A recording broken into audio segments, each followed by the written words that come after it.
What's up, Duckers? We are ready to go. We are coming at you, getting it going for the May show.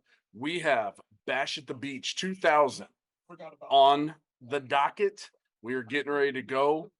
Just finishing up SmackDown, waiting for Lathan and George to hop on. We'll see y'all in a few minutes. Previously on a Ducking Wrestling podcast. Raven rules. Well, I mean, it's. I don't think that was his saying, but all right. No? Have a Well, good hell, time. he's from he's the part of the It's Ninja. a nice day. Turtles. It's a nice day. Wait, I fucked it up. Which, by the way, In the 90s, I was a Nitro girl.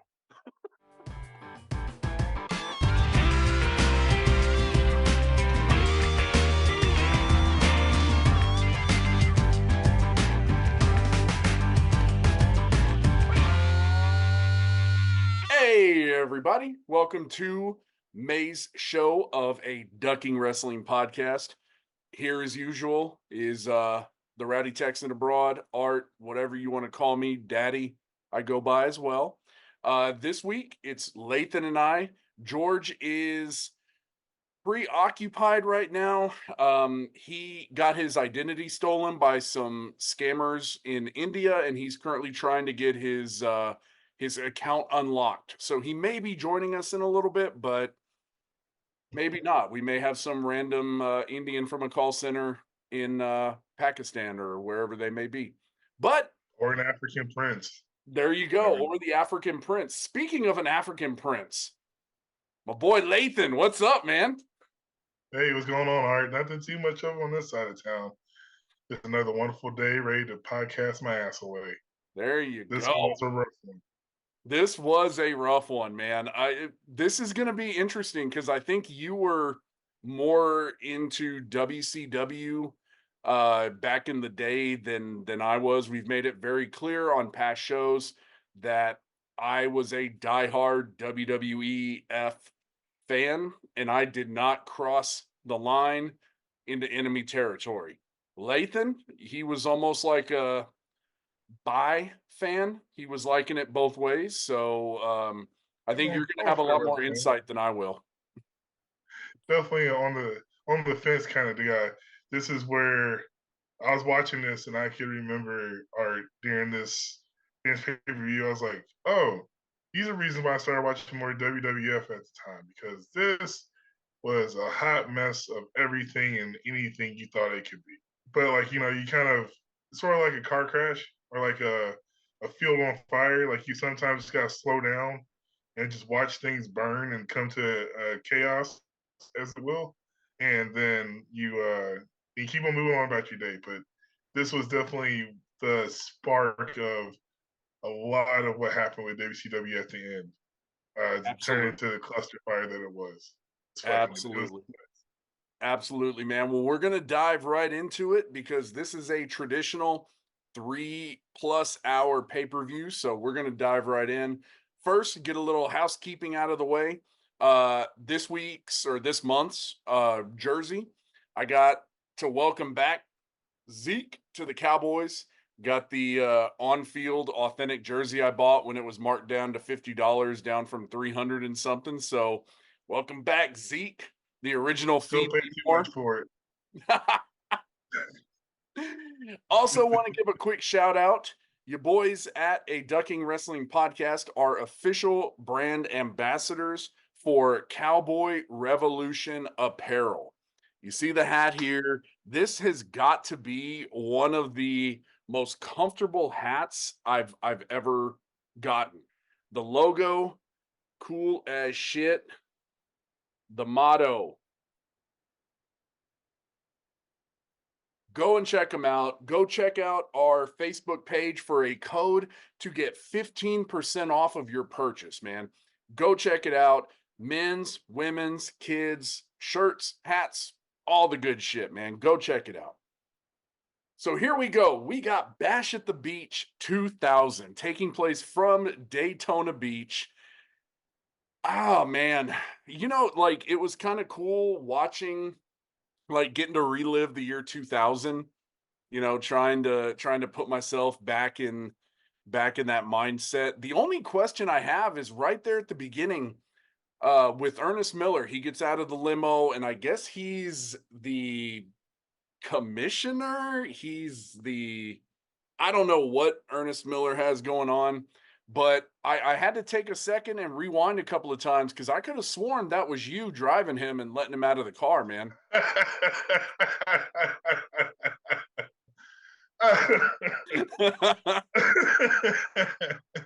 Oh, it's funny that you say that because Junior said the same thing. He's like, I thought you were a kid in 2000. I was like, trust me, I was. That's not me. Look, even But in my thank you. notes, I have it. Like, is that Lathan with Ernest Miller?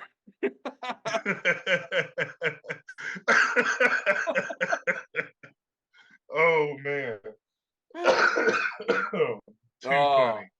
so we started Uh-oh. out, we got Ernest the Cat Miller getting out of the limo with Lathan as his driver, and he's randomly attacked by three Asian guys, and you hear like the music playing in the background that's like super stereotypical, I guess Japanese. They're supposed to be ninjas.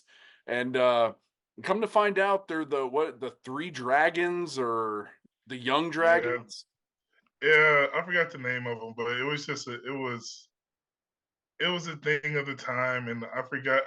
I was trying to go back and read some of the historical context about why this faction was this, and I just got burned out. I didn't take time to. I just knew they were here, and I was like, why are they here? What makes them make sense here? But it's just a prologue to the rest of the show that also makes no sense whatsoever after a while. Yeah. Um, I will say wholeheartedly, you can tell Vince Russo is all over this pay per view. Oh man, Like the I've way got he produces everything, it's crazy. It's out of control. I've got notes in almost every match where you can pick out where Russo was like, bro. So let me tell you, yeah.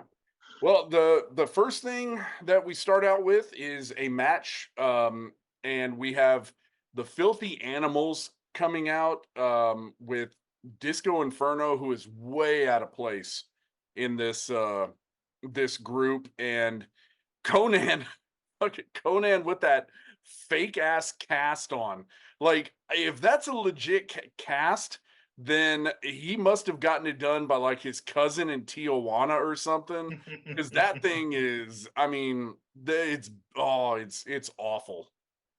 This is 2000. Like we haven't had that much medical advancement, so if a cast needs to be a cast, and you're gonna make shift this one, that it just is what it is. Like I gotta think, we are in 2024. Like things were a lot different back then.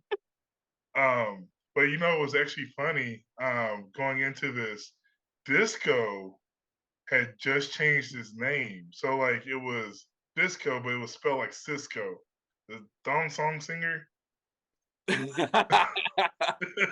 Well, so the first match we have is Juventud Guerrera versus Chavo Guerrero, but his name's Lieutenant Loco. Lieutenant Loco. Yeah, so I mean, and he's dressed in like Dudley Boy attire from the same time frame in WWE. All right, Lathan, I'm gonna need some backstory on this. Hoovy, what they call it, Hoovy juice, or who like he I don't know. Yeah. So tell me why their names basically, are fucking different. okay. So there was factions still at this time. One of the best parts about anything Vince Russo related, so find a way to make factions out of everybody. And at this time, they had the Filthy Animals, which was Conan, Juventud Guerrera, Rey Mysterio, Billy Kidman, and I think it was Tori, or they it's one of the Nitro Girls, whatever. And one of the other factions was Misfits in Action, which is basically a really terrible, at the time, Wish.com version of Weedhead DX. That's Gotcha. basically all it was. And so it was Hugh Morris was General Hugh G. Rection. Ha ha ha! Get a huge erection. Yeah.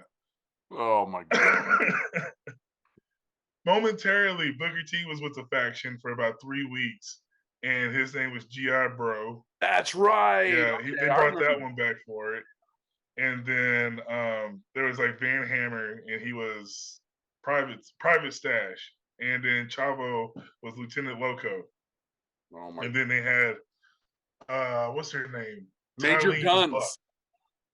Yes, Major Guns. I don't. I mean, look. I mean, like we've made it clear before, man. I didn't watch WCW, but at that time, I would have been. We would have been 15, so I definitely knew who Major Guns was. If I didn't know much about wrestling, I would definitely know all the artificially augmented breast women in the ring at any time. This was a weird match. Like it kind of goes to a weird spot. Like there's a point where Juventud gets like hitting the balls and he just sells the shit out of it. Like where he's like crawling up the ramp and like putting his legs up and like pointing and like holding himself, which it didn't do anything for the match. Like he just went back in and they had the match. I do have a note here that says stupid gimmicks aren't ruining this match, but stupid commentary is.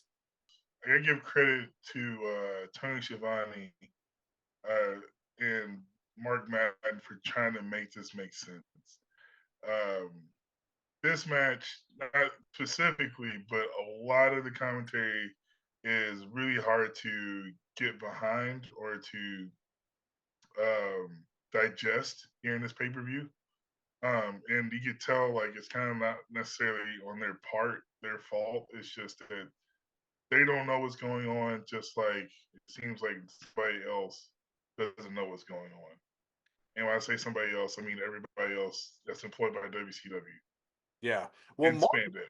Mark Madden was getting on my freaking nerves with this whole thing where he'd be like the what do you call it? The juicer Wade or juicy Wade or Yeah, but that was so for context. That was kind of like they were trying to make Juventud Guerrero sort of like a cruiserweight Hispanic version of The Rock at the time, and so everything was Hoovy Juice or Hoovy something, but like it was like kind of one of those ways where they try to put his name in everything.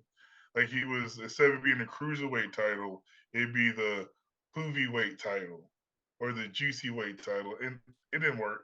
no. It didn't work. No, and Mark Madden kept messing up. Did you catch it? Yeah.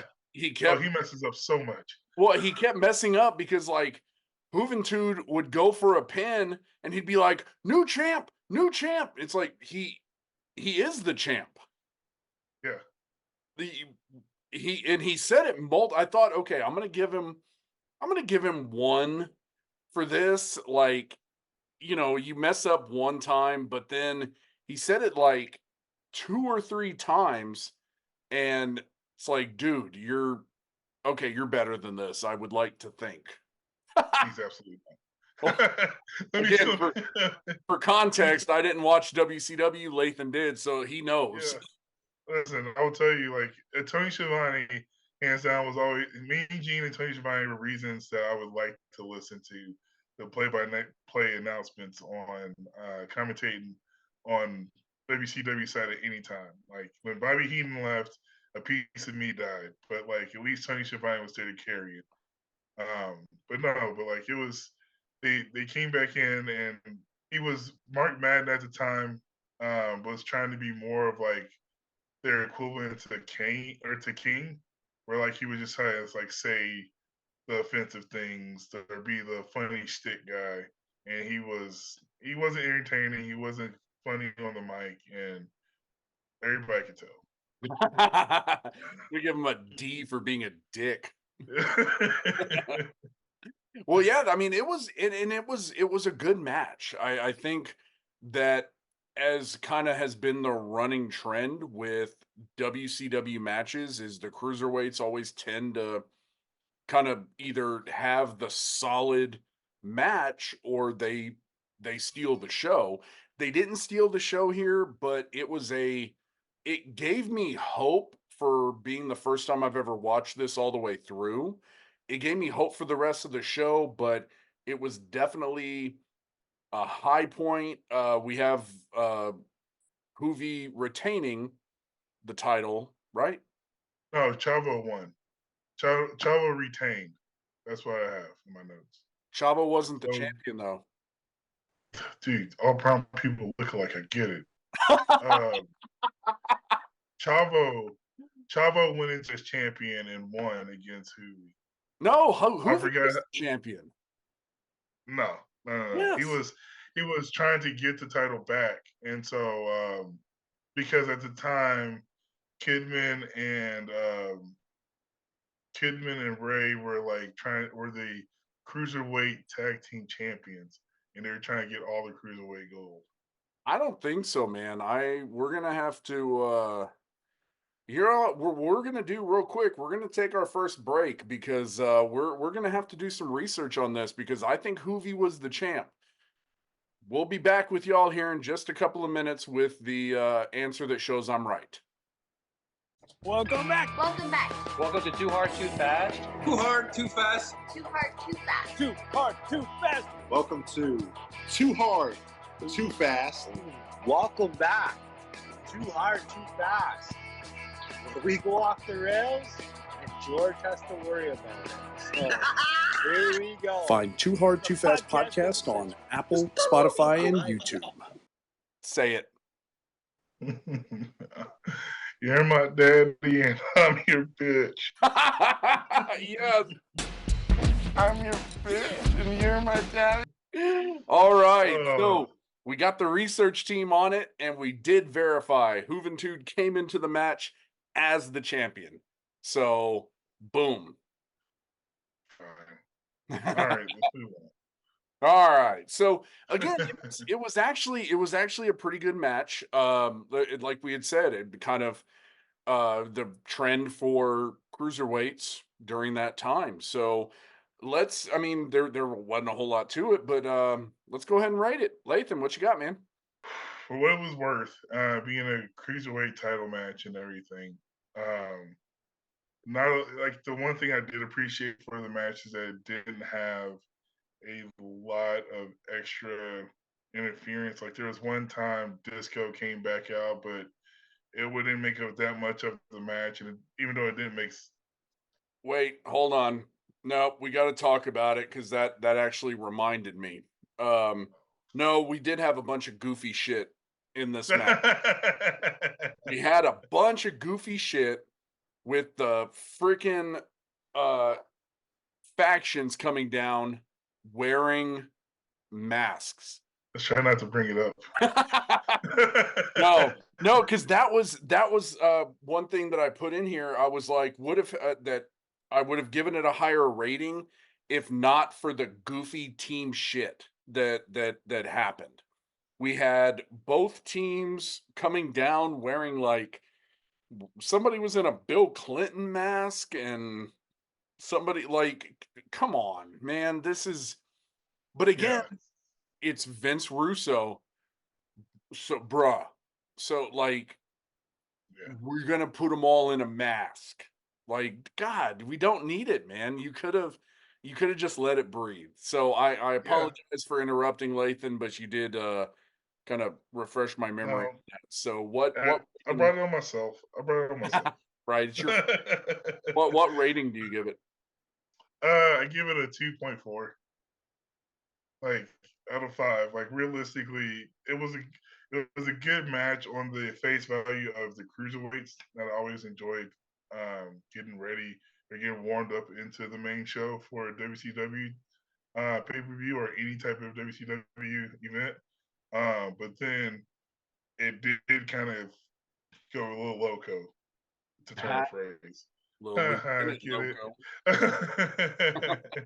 And I was like, this is like, and so I'm like you. I would have rated it more if it was just a match on its face value because they're two talented wrestlers that can do it themselves.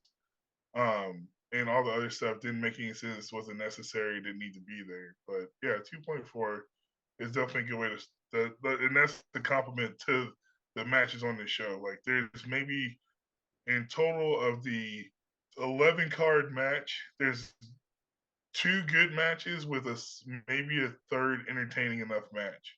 They reaches like 2.5 to 3 stars. Everything else, spoiler alert, is going to be like in the ones.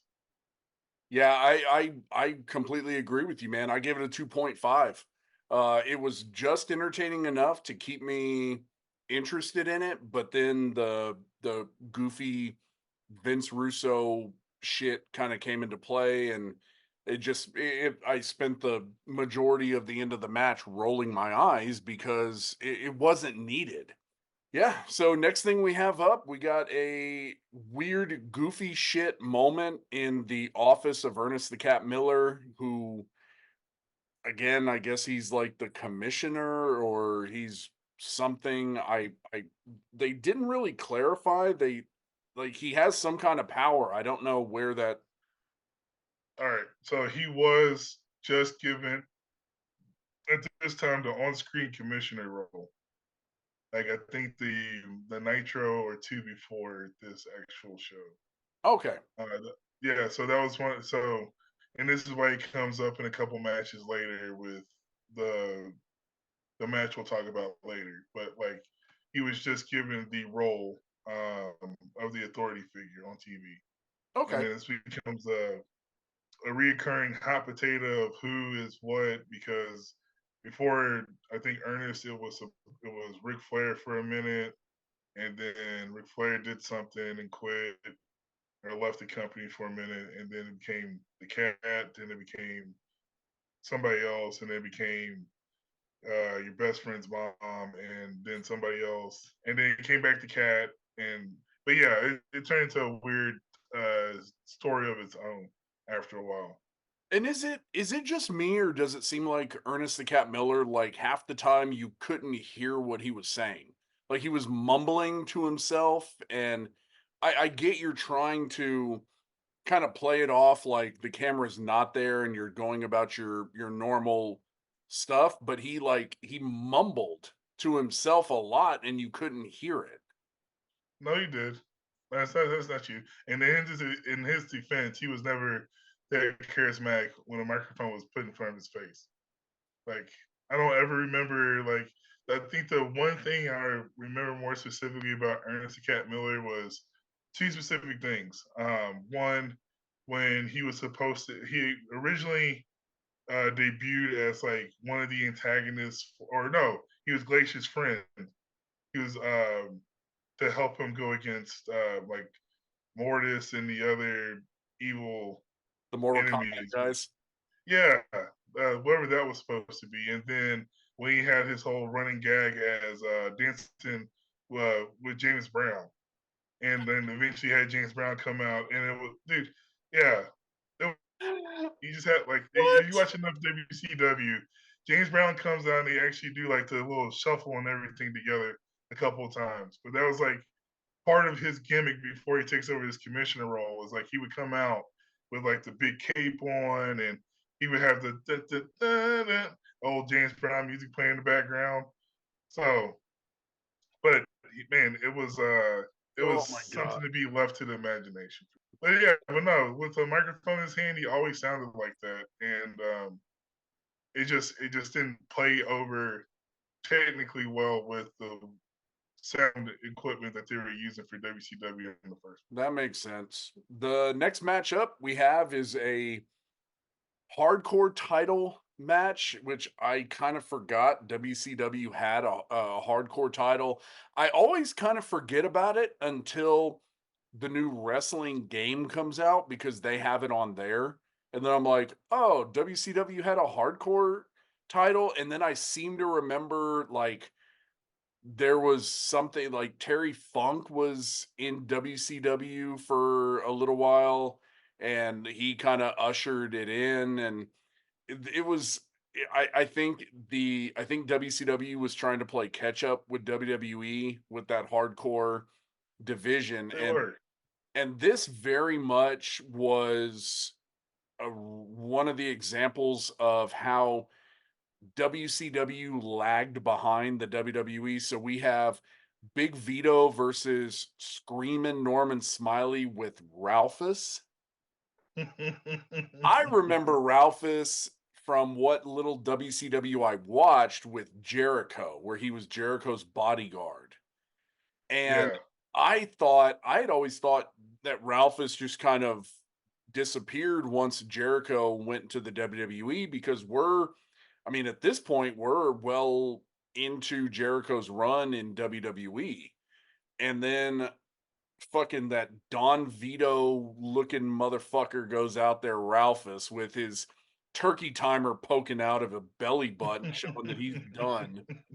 And I'm like, so he's a wrestler now? And Vito just kicks the fuck out of him, and it is hard to watch. Yeah. This one was cringy on so many different levels. So I don't know if you caught it on commentary when they were talking about the rules to the match. So this it's just straight out the gate. We'll table Ralphus for a moment. And so broken. Yeah. Spoiler alert, that's in the match. Oh my god. But dude, like, so when they're talking about how the hardcore match is set up, they start off in the ring. The match doesn't start until you get to the backstage area. It's like, and so I'm like, what does that mean? Like, so you have them do the entrance. They come to the ring. It's not a technical match until we find our way the backstage area, and then to win, we have to walk all the way back to the front stage area, the main ring, and that's how you win this hardcore match. And I'm like, okay, clearly this was something that like passed under everybody's radar, and they forgot about this until Showtime, and then just completely just left it as it was because they didn't want to mess it up anymore. And I was like, what the hell are we doing already? But then go back to it. We'll take Ralphus, put him back in the conversation. Yes, this dude found a second career as a wrestler after Chris Jericho left. What was supposed to be originally a running gag as security from this truck driver, because he started out as a truck driver to move the equipment around. Oh, okay. I feel like that would have been his real job just to begin with. Yeah, totally was his real job. And then just as a shits and giggles, Chris Jericho saw him, talked to him a little bit. It's like, you know what? You'll ironically be my bodyguard. And then from there, oh man, this gets crazy. So somehow he ended up working out a contract with WCW to become an active wrestler on the roster. And then from there, actually got paid a actual like a good hefty amount of money to wrestle on TV and take the bumps he took for the matches he wrestled, especially during his time during the hardcore division, because he went from being Chris Jericho's bodyguard to being kind of, if I remember correctly, like Norman Smiley's like security, because they were starting the 24/7 rule, and he needed some extra backup to make sure he was taken care of. And so that's why Ralphus enters back in, but then he becomes a full adaptation to the hardcore division also by proxy. This match was all over the place. The thought concept and the production of this was all over the place. Half of it makes sense. Half of the props look stupid. All the props look stupid. And like it didn't like there was a point of it where I'm entertained because Norman Smiley is just a good entertaining wrestler like that. But at the same time, like I'm like, oh man, this could have been so much better in so many different ways. Yeah, I actually have my note says so the match has to start in the back and then go to the ring. So I did catch that because it didn't make any sense, and fucking Ralphus is gross, man. And I don't know what he did to somebody in the back, but I feel like the way he kind of got the shit kicked out of him, like somebody wants him to die. because they Yeah. beat the living shit out of him, and Oh. it was so it was so unorganized. Like, okay, cool, I get it. It's hardcore. It's supposed to be, just crazy and whatever. Fine, I get that. But you've got the ending of the match, right? You've got Ralphus in the ring getting put through a table that's at an angle because the thing won't Yeah, one of the legs won't stay up. yeah, so it's already messed up. And you've got Vito pinning Ralphus, but you've got Norman Smiley who just randomly walks out, gets 3/4 away down the ramp like he's coming in to break up the pin, but then realizes he's not gonna do it and just says fuck it and leaves. And Yeah. you're 100% right about Norman Smiley. The dude is one of the most talented wrestlers out there when he's given a chance. I mean, he's been a coach in NXT for how long? And Still there. yeah, The and he original one. just never got a great opportunity, and he's super entertaining. Like, I remember watching some of the matches that he would have during this whole hardcore run, and it was funny the way he would scream. It was Yeah. fun. It was funny and it was well timed.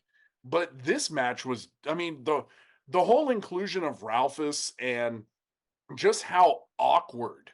I think that's the theme of the night. Like, if we were gonna have, if this was like Pee Wee's Playhouse and they have the word of the day, like awkward. Is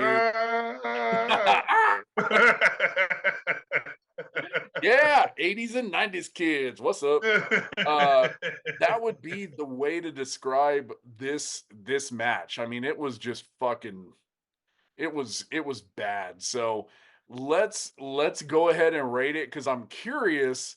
You and I were pretty damn close on the first match. I'm wondering where we're gonna be on this one. So go ahead. 0.01. This was the absolute drizzling shit. I'm trying my best to be really positive and optimistic and not give anything a negative. That's my new growth for 2024. It's not working though after watching this whole match. Just this match in general. It was low. What's crazy though, all right, looking back at it, you had a pretty decent high to start the show with the cruiserweights, excluding the craziness that went on in the match. And then you get to the lowest of lows right after. And the worst part about it, actually, I take that back. I give it at 1.3 because this isn't even the lowest of lows, but we're getting pretty fucking low. I wish you would have stayed with your original score because I gave it a 0.10.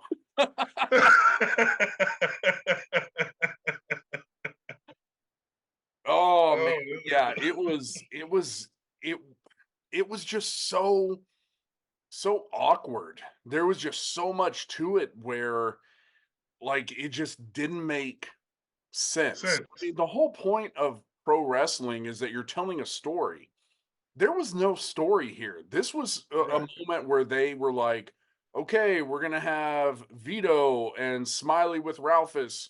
Y'all are going to have a hardcore match and go. But there wasn't any kind of communication between anybody where they could make it make sense. And I don't know, and I'm not going to say what it is, but this match started a trend that is an occurrence in every match going forward that we'll talk about at the end, and let's see if you can catch it. So yeah, I gave it a 0.10. I think that's probably one of the lowest ratings I've ever given, just because it bad. So next up, we have an interview in the backstage area with Kevin Nash talking about his match against Goldberg later, with Scott Hall's contract in WCW on the line. I have no idea what Nash was doing in this interview. My note just goes, okay. Collecting a paycheck. That's what he was doing. Hey, I'm just here so I don't get fined. That was that was as Marshawn Lynch as you possibly could get at that particular point. Yeah, it He- just it didn't make a whole lot of sense. Like I don't know. I mean, I don't know. And Mean Gene can pretty much get a good to decent interview out of most people, and I think I mean, I don't know. We'll go Yeah, on. no, it was the bigger picture. Like you can tell, it sounded sort of like what I was talking about earlier before we started. Like you could tell, like this is the beginning of the end. Like, and it probably started even before this, but these were kind of the telltale signs of like where like WCW as a company, the morale backstage, it's kind of starting to circle the drain. Um, most of Kevin Nash's run in WCW, I was really entertained by, especially when him and Scott Hall were together. Like two of the greatest workers on the mic that they could have ever put on a contract. But like you could tell, like he was kind of mentally checked out at this time, and he was just there. And like, Vince Russo's coming in. He's worked for Russo, so he kind of knows what's about to happen. But at the same time, like it's just like, all right, it's a promo. It's gonna get some attention, but like I'm just gonna talk a little bit and make no sense about Yep. So we have a match next. it. Um, Mm. we have Miss Hancock, aka Stacy Keebler, with David Flair versus Daphne. They kind of tell the backstory that David Flair was with Daphne, and I kind of remember that it was like Daphne, David Flair, and Crowbar were a team, and yeah, that's about my knowledge of it. All right, I know I really we need to talk about it, but I don't want to. It's just this is another one, man. It's so all over the fucking place. Yeah. It No, well we'll start off because it's a question. Watching it, I couldn't remember and I didn't get a chance to look up. Daphne died, right? yes, she Okay. was a victim of self deletion about a year and a half ago, or 2 years ago now. Yeah. For her current status on in this world. But I remember she was one of the better female workers that they had at the time. Character made sense. She made it make sense at the time. Um, but yeah, like she was good. And when it came to being when the bell rung, she's one of the better workers that they had at the time, hands down.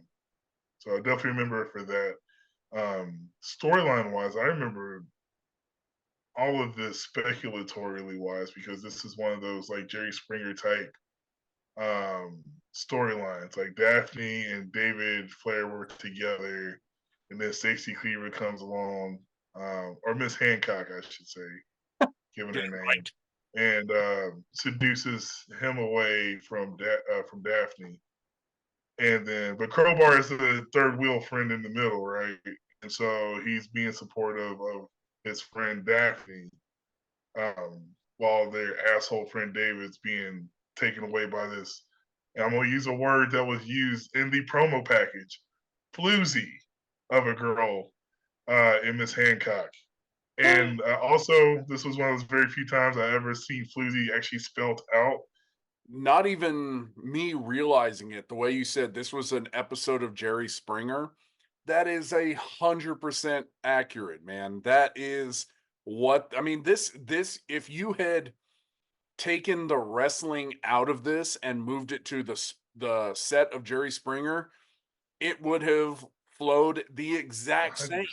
there would have Yep. been no fucking difference in the talking on the mic, in the interaction, in the way they walked out, everything. But The ending of the match and everything.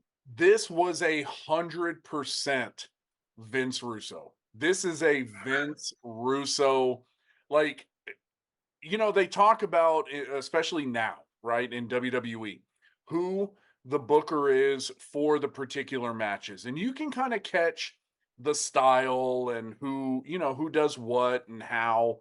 And you kind of follow, whether it's, Shane Helms or Michael Hayes or Jason Jordan.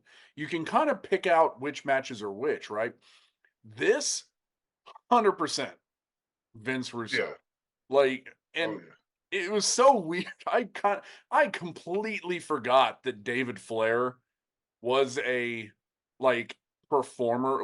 I won't even call him a wrestler. Like, he was a performer, and it was weird because I caught it, and I don't know if you did, several times during the match, the way he would take a punch or the way he would do a bump, it was like a photocopy of his dad. Yeah. Like Absolutely. I mean, it was so weird, but Mark Madden had the greatest line in this match when he was talking about Daphne, and he said it was the Flair Witch Project. I fucking missed it. I'm at work watching this on my phone at lunch, right? And I'm eating a sandwich, and I hear that he goes, "It's the Flair Witch Project." And I looked at my phone and I almost choked on the sandwich I was eating. I could not get it out fast enough to laugh. But Oh wow. that was the highlight of the match. Again, fucking awkward. Like the I hope George comes on and then we'll say that and we'll do that and he's gonna be like, "What just happened?" Yeah, so I mean, they're having this cat fight style match, and you've got David Flair involved, and then you got Crowbar coming out, and then just randomly in the middle of it, Stacy Keibler, Miss Hancock, grabs a microphone and she's like, "I know what everybody's here for." Hold on. You gotta back up. Because everybody else starts getting pantsless first. Oh, that's right. That's How's the right. referee? Slick Johnson gets pants, and why is his shirt tucked into his underwear? Why the fuck do you know his name? You don't forget Slick Johnsons in your life, brother. I do remember that. They pantsed him and his shit's tucked into his underwear. All fucking weird. And then doesn't David Flair just take his pants off on his own? Or is it Crowbar? Yeah, it's Crowbar. And then David Flair gets in the ring and ends up getting pants too. And then fill in all the gaps. Then we get to the reason he has this match in the first place, which makes no sense because it's the equivalent of the evening gown matches for WWE, and you lose because you got your dress discarded. They actually kept your dress on. Yeah. Yeah. That's what I'm saying. It was so weird where randomly, and I get it was kind of funny, you've got Crowbar, David Flair, and the ref sitting in the corner, bouncing with the idea that Stacy Keibler is about to take her bottoms off, which I'm all for. I'm good with it. I'm not going to complain about that point, but absolutely not. But it made no sense. At all. What's the point of the match if she's just going to take her bottoms off?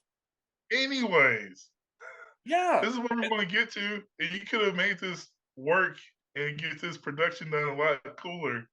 But that's not even the worst part about the match is why do we have and it wasn't Mark Madden, it was the other one. What's the bald headed announcer? I forgot his name. Dude, Anyways, you can make he up a makes name there and I'd be reference. like, oh yeah, that's him. Scott Hudson. He Oh, in the middle yeah, of that's the him. match, he foreshadows what we already know is going to happen because there's a cake outside of the ring, and eventually that prop is going to become some part of all of this calamity that's in the ring now, and it becomes the weirdest talking point of the show ever. But yeah, I was like, this everything about this is horrible. It's stupid, and like I feel worse for watching this. Although anything that has Stacy Keebler's legs involved, I'm always here for. Oh yeah, and I mean, Daphne is I dig Crazy Chicks, man. She was hot as hell. Listen, goth chicks make my junk twitch. Oh yeah. Boom. T-shirt on WrestlingTees.com. It was so and then you wonder like, whoa, what happened to WCW? They were so good. Yeah. It was one of these moments where like as a wrestling fan, sometimes I go into some of these shows and I like to bring in like a friend that doesn't watch wrestling, or I'll bring in my children. Which my two oldest ones, they'll watch wrestling every once in a while, but like I sit them down and show them this, and then I have to kind of explain how I've enjoyed this for like my childhood and through my adulthood. And their whole life has been me watching wrestling, and I can't explain this. I can't Yeah. justify this. I can't. Yeah. That's Like if why I sat down with a non-fan, this doesn't make any sense, and they look at you crazy. Like, why are you still watching this? This is horrible. yeah, if anybody were to get like a first exposure to pro wrestling, I'm not going to WCW past like 1999. At all. Yeah. No, like no, that is the just fucking awful, man. Well, we got to do it. We got to rate it. Oh, this is 0.01. This is Oh absolutely man. the drizzling of shits. Stacy and so here's where I ended up with that ranking is Stacy Keebler just in existence and showing her prized possessions of her legs made it a solid 1.3. But then I had to live with the kayfabe reality that at the same time, David Flair and Stacey Keebler were dating in Oh, real life. And oh, I was so jealous of him at the time because he still got to go home to Stacey Keebler every night. And I'm like, you know what? This sucks even more. This means they could have practiced this a little bit better before they actually presented this in the ring. 0.01. could you imagine being Stacy Keebler and naming out your exes and it's like David Flair and George Clooney? Two extremes on the Yeah. celebrity panel scale. Yeah, that's this side and this side. Like it's Yeah. yeah. One of the greatest actors of all time. And Ric Flair's son. Oh, I was gonna say, and the other one's George Clooney.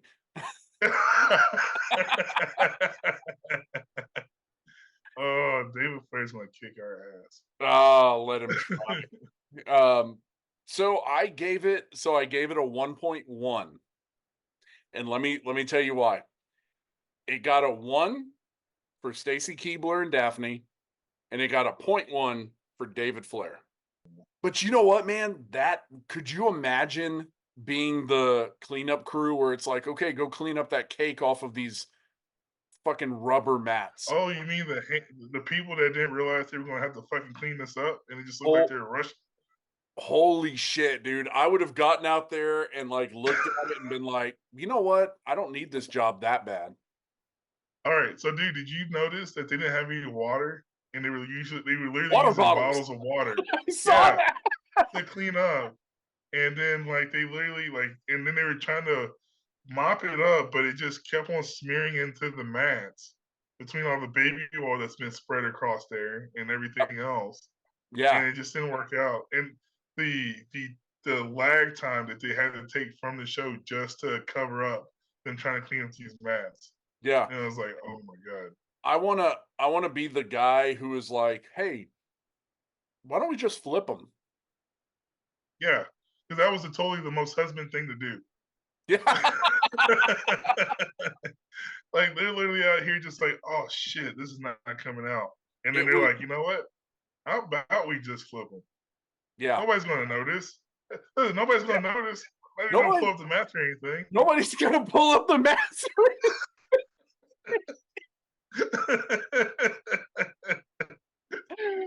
Foreshadowing. Oh my god. Yeah. Just hear me out. But like this is one like these are the ironic parts about these matches, or just like this interaction that we're experiencing on TV. There's still a multi-million-dollar company who is literally just throwing money everywhere. Like this is where you know that meme where it shows the little girl in the black and white and she's just like dumping Just money throwing out it out the window. Yeah. That's what WCW is at this time, and it's constantly just throwing money out the window, just seeing what sticks. And it makes me understand why, in the merger with AOL, after a while, they just said, "Fuck this," even though it was still one of the more profitable parts of their actual purchase of Time Warner in the first place. And Yeah. so, yeah, I get it. I completely get it. And these are reasons why. Yep. So Let me count the reasons. But with that, real quick, we're gonna take our first official break, and not one where I get to prove Lathan wrong. And we will be back with y'all here in just a few minutes. Welcome back. Welcome back. Welcome to Too Hard, Too Fast. Too hard, too fast. Too hard, too fast. Too hard, too fast. Welcome to Too Hard, Too Fast. Welcome back. Too hard, too fast. Where we go off the rails, and George has to worry about it. So here we go. Find Too Hard, Too Fast podcast on Apple, Spotify, and YouTube. And we're back with Bash at the Beach 2000. We are going to the next match, unfortunately. I think we're kind of all in agreement at this point that this is not a great outing for old WCW. But the next match we have is the tag team championship match. We have the Perfect Event, which consists of Sean O'Haire and Stasiak. Stan was the dad. What's the kid's name? Is it Sean Stasiak? Sean Stasiak. Yeah. Okay, so Sean O'Haire and Sean Stasiak versus Chronic, Brian Adams, not the singer, and Brian Clark. So, Lathan, was them using the Perfect Event when they came out, they used Mr. Perfect's theme song from WWE. Was that a Peacock thing? No, that was the thing. Yeah. No, it wasn't. No, That was totally a thing. What? Yeah. How do you get the Rival Promotions music for Mr. Perfect Kurt Hennig? I don't think they had a license like that back then, where like it was just for public use. But they did. So I will tell you, they did change a couple of notes in the versus the WWE version versus the WCW version. That's how they got away with it. There were a couple of notes changed, but like basically, it played the tag team had just came off of beating up Lex Luger and Mr. Perfect, and so part of their stick or the character at the time was like they were using the things of Lex Luger's and Mr. Perfect's like IPs, right? And so they came out to the music. Then you saw the Lex Flexor come out and during the match, and so that was like Lex Luger's stick was you always bring it to the ring and pump up before he actually took off his shirt and shit. It was just a sign. It was the thing of the times when it came to him. So, but yeah, So- that was their music for a while. And So just it was to- actually Chuck Palumbo, not Sean O'Haire. they were all part of the same faction, but in this one is the perfect event. And this is why I got their name is the perfect event. Lex Luger was going as the main event Lex Luger at the time, and Mr. Perfect was Mr. Perfect, and so like they just kind of ran with it to Okay. the nth degree. Yeah, But just for reference, this is Sean O'Hare, not Chuck Palumbo.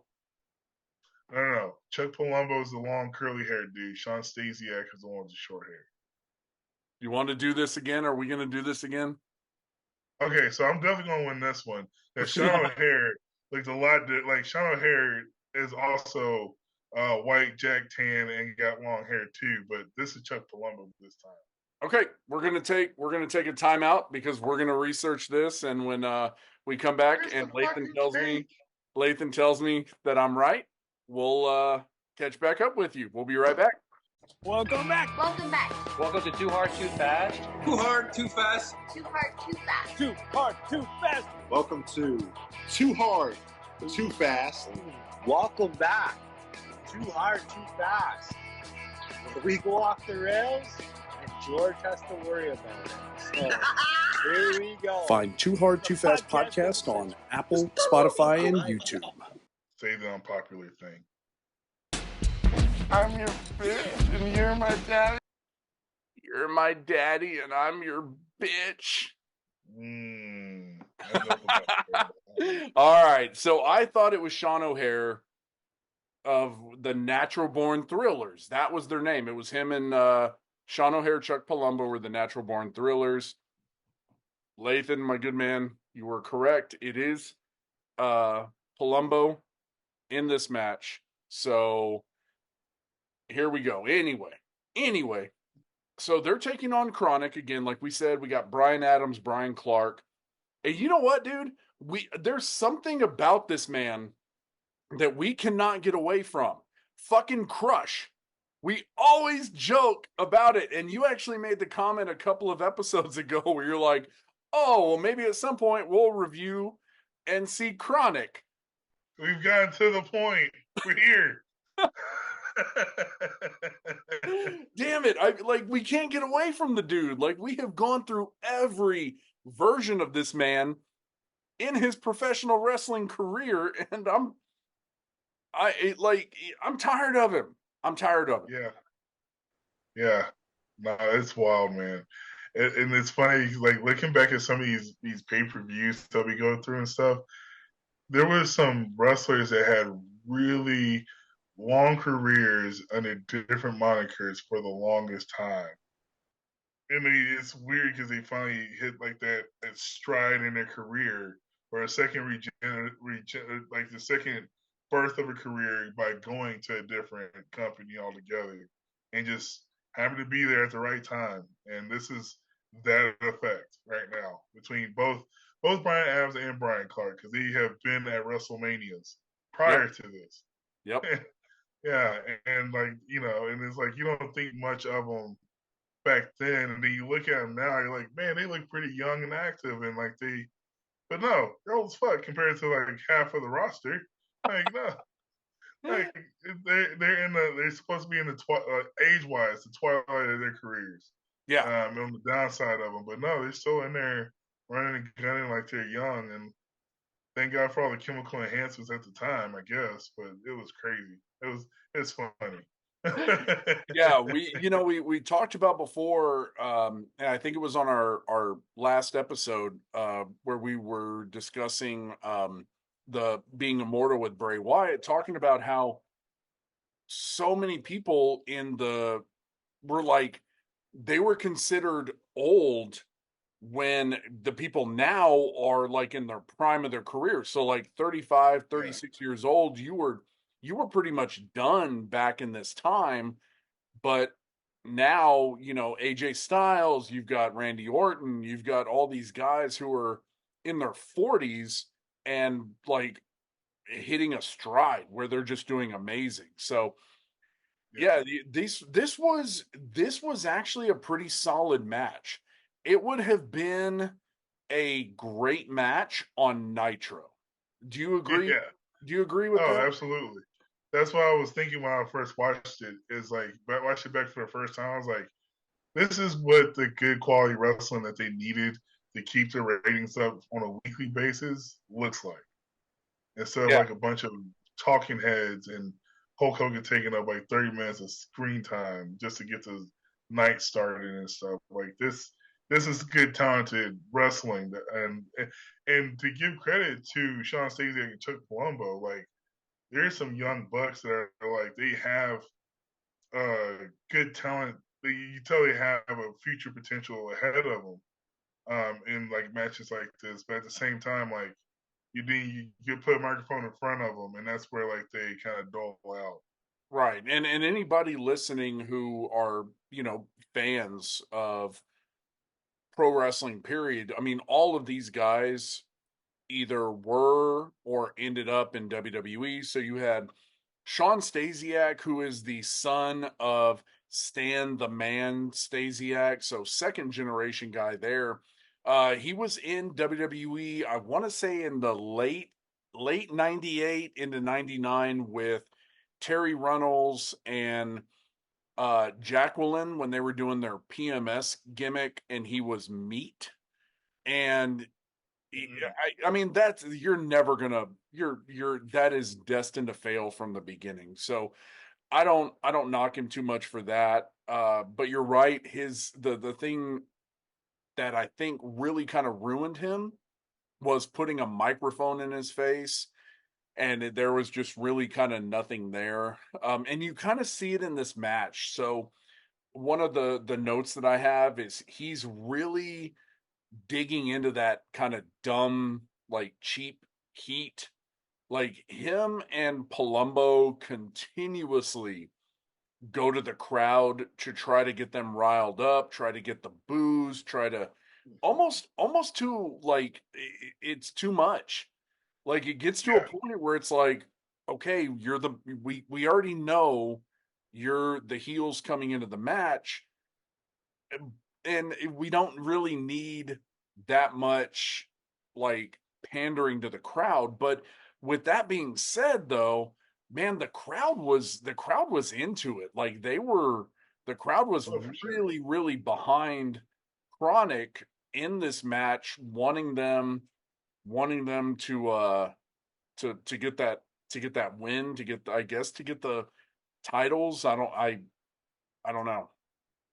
Yeah, all in all, it was just entertaining. Like I'm a sucker for a heel group. I remember the Natural Born Thrillers in that faction, and like I was a huge fan of them to a certain extent because they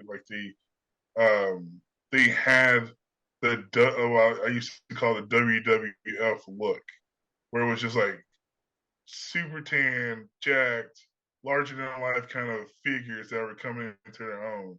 Say it. And like I was like, You want to say it. They were they were big men, and we were bumping a lot of meat. yes.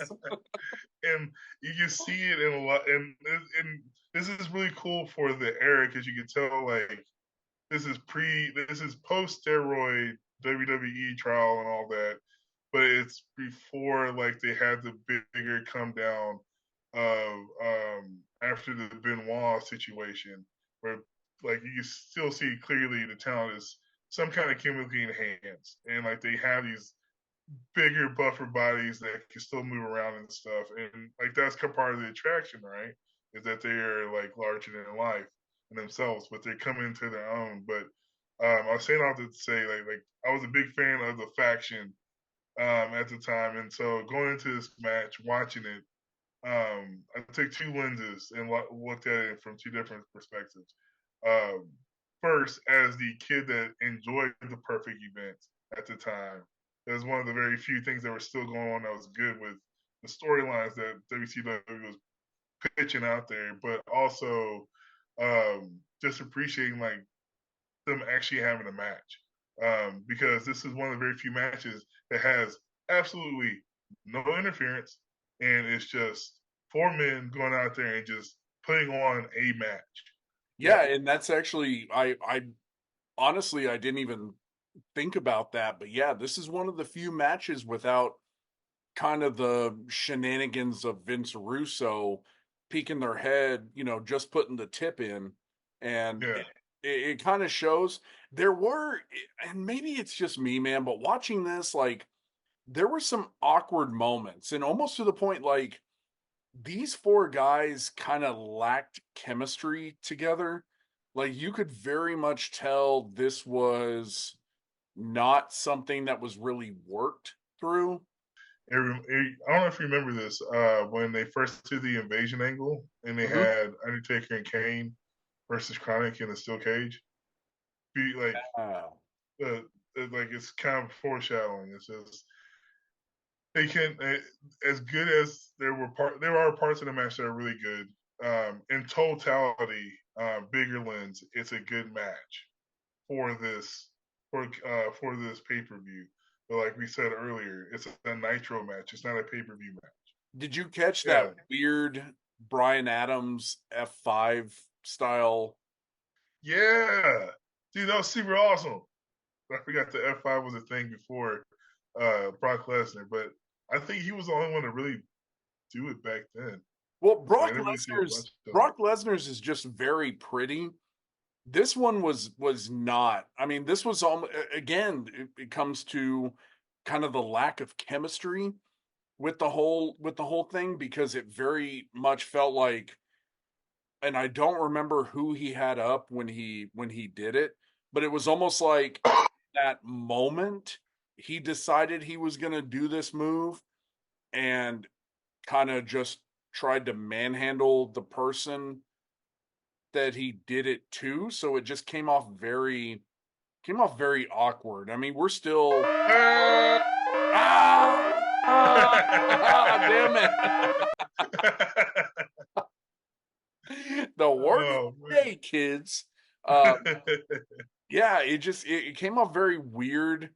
I mean, and we're still at least a year away from Brock's debut in WWE. So yeah, this match was it was awkward.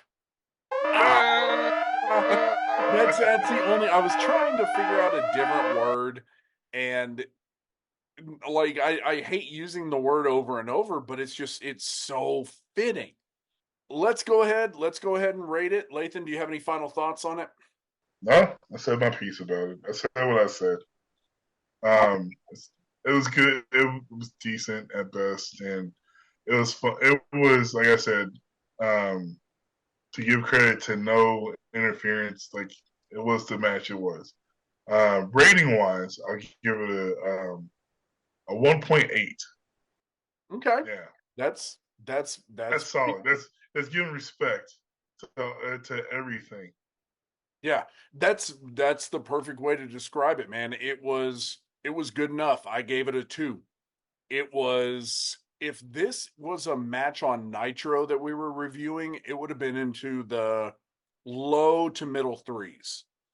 For it being on a big pay-per-view like Bash at the Beach, I think it was underwhelming, but it wasn't bad. I mean, it was by no means Chains versus Vincent, but it was okay. We're gonna move on to the next matchup, where we have Kanyon versus Booker T. Immediately when Kanyon came out, I started writing down that it was DDP. Like, oh wait, no, this isn't right. And I had to erase it and go back in and put Kanyon, which I always enjoy Kanyon. I thought he was a pretty good wrestler. Booker T, probably, and we'll talk about it later, but probably one of the most underrated professional wrestlers of the whole WCW era, which actually brings me to my first note on here. Lathan, I'm curious about your thoughts on this.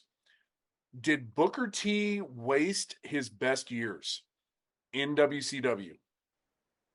No. And I'll tell you what. So no, from the standpoint of if he got to WWE sooner, they wouldn't have used him the way that they would have used him when he came over from WCW. He had it was kind of one of those situations where he is a product of WCW that went right.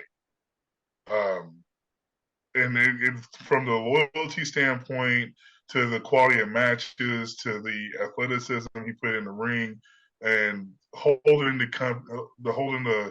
company standard, right? Like there's very few names take that back. There's a lot of names when I hear WCW I think of Booker T's always in that camp.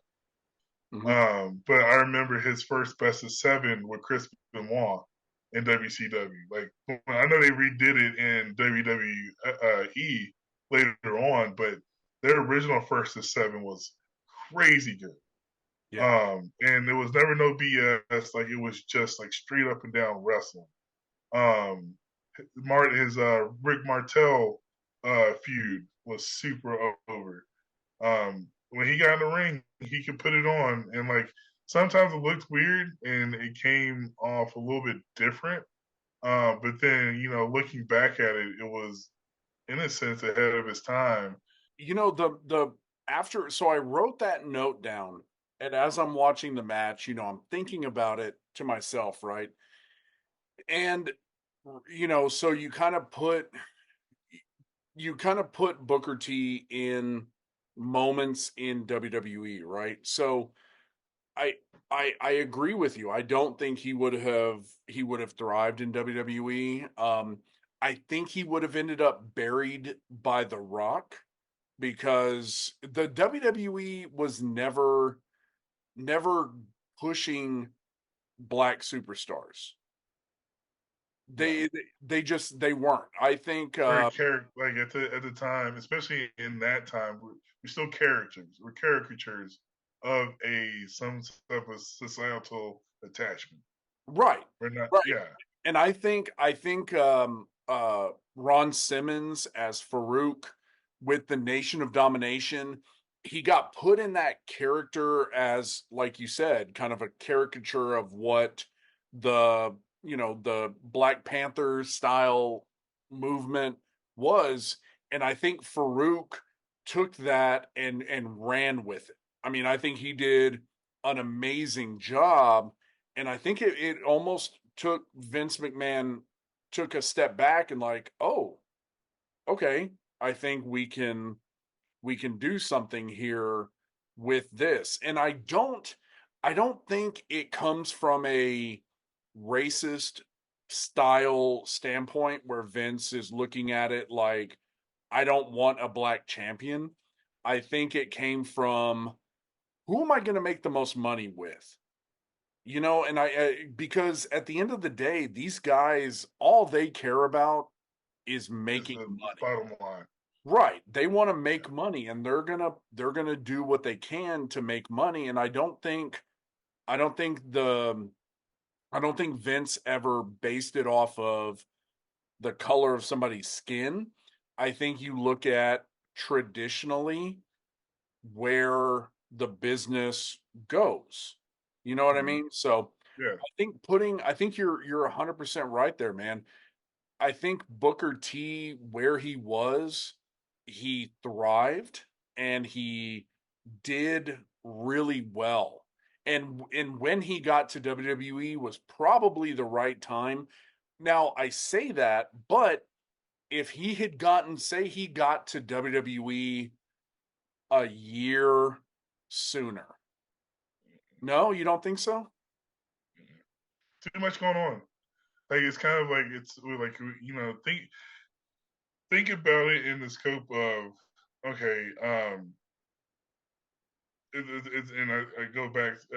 This is the reason why Booker T wouldn't have been productive. Like he would have been something, but he would have just been an afterthought and part of like the mid card like shuffle of sorts in that same period because they had a very stacked roster at the time. There's only so much airtime you have between You finally made SmackDown. You had Raw, Sunday Night Heat, which was basically like a developmental show, if it was on, or and it was just like it was basically a pre-show to the pay-per-view, is what it Right. eventually became. So you only have so much airtime, and everybody's fighting for that top spot. Technically, you're in this case, The Rock has filled kind of like that quota at this point. If you bring him in, he's going to be a gimmick. He's going to, like, Godfather got over for a certain amount of time with this being the pimp. I was gonna say And that's not for anything other than the hose, because you look at people like D'Lo Brown, who was yeah, probably one of the most talented people. He got over as a great heel, though. Could Booker T have thrived in the nation? he would have thrived just as much as Ahmed Johnson thrived in the nation. He Ahmed just doesn't Johnson. No, I see. I'm going to disagree with you there. Ahmed Johnson's issue was he couldn't stay healthy. That's true, but also Ahmed Johnson wasn't a great, like, Ahmed Johnson was just a big man that could just like go, like, athletically. He can go in the ring. He was size, he was proportionate, but like, my God, um, put a microphone in front of him, you can't understand what he's saying half the time. See, And then you're selling your point even worse by comparing to Ahmed Johnson. like, so that was sarcasm. Ahmed Johnson sucked in the nation. Ahmed Johnson sucked in generality. But Booker T, like, with Booker T's persona, I there's not a point where I could see where it could sell well in the nation. Um, he's like, it's just, Booker T's character is too upbeat. It's like he's got like the way he carries himself. Even when they put him in the NWO, you remember that? Like, like they're trying to be a serious heel faction. Unfortunately, yeah. And then here comes Booker T. I'm not your Booker T. Booker T. And like he just has a more positive, upbeat version to himself. And like the contrast wouldn't be there and make the faction work as good. The pieces fell in place the way they were supposed to. As I'll say that. Yeah. Yeah. I mean, talking it through and again, watching the match and thinking about, where Booker T may fit in at certain points as running. So I do agree. I think when he came in was the best point that he could have come in, and he took that ball and ran with it, man. I agree with that. The last time we reviewed a WCW event, we had the running conversation about how inconsistent the reffing was for the matches, right? So we see it again here. Like the last WCW pay-per-view, or not even a pay-per-view we reviewed, was the Monday Nitro where Goldberg beat Hogan for the championship. And it's the Georgia Dome. Yeah, and we talked about like the refs almost didn't know what was going on, and they were trying to figure out like, okay, they're going to count people out, but they're going to get to 4 and then stop counting and try to get them in and just never count. So we see that in this match where Kanyon and Booker T are just using weapons all over the fucking place. And there's no like accountability for the match. There's no timing. There's no anything, man. How do you sit there as the booker for WCW, right? And the one person in every single match who should be consistent with their job, and you're pretty much like, whatever. Yeah, and this is one of those where you look back and you can tell like there's a stark contrast in the production value on this side when it comes to WWE versus WCW. you'll see the refs for WWF events. They always have an earpiece in, so they know timing. Everybody's talking to each other. Everybody's on the same page for production time, and when to get in, when to get the fuck out. Yeah. WCW, no. It's either we're calling everything in the ring and we don't know anything. We're just flying by the seat of our pants. And this is why they got in trouble, because everybody went out there, wanted to pull off all the goofy shit they wanted to pull off in their match, and nobody reeled them in to tell them hey, you need to cut it at this time and get these spots in and get the fuck out. Yeah, and there's a couple of points where the match isn't bad. The match is actually okay. Good. Because you got two really talented guys in the ring, and there was a moment where it was almost like, holy shit, they kind of thought this through a little bit. So Canyon comes out to the ring with a book in his hand, and we find out, Booker T gets the book and pulls out a brick, right? Which I think was a running story that, he was hitting people with the book and whatever.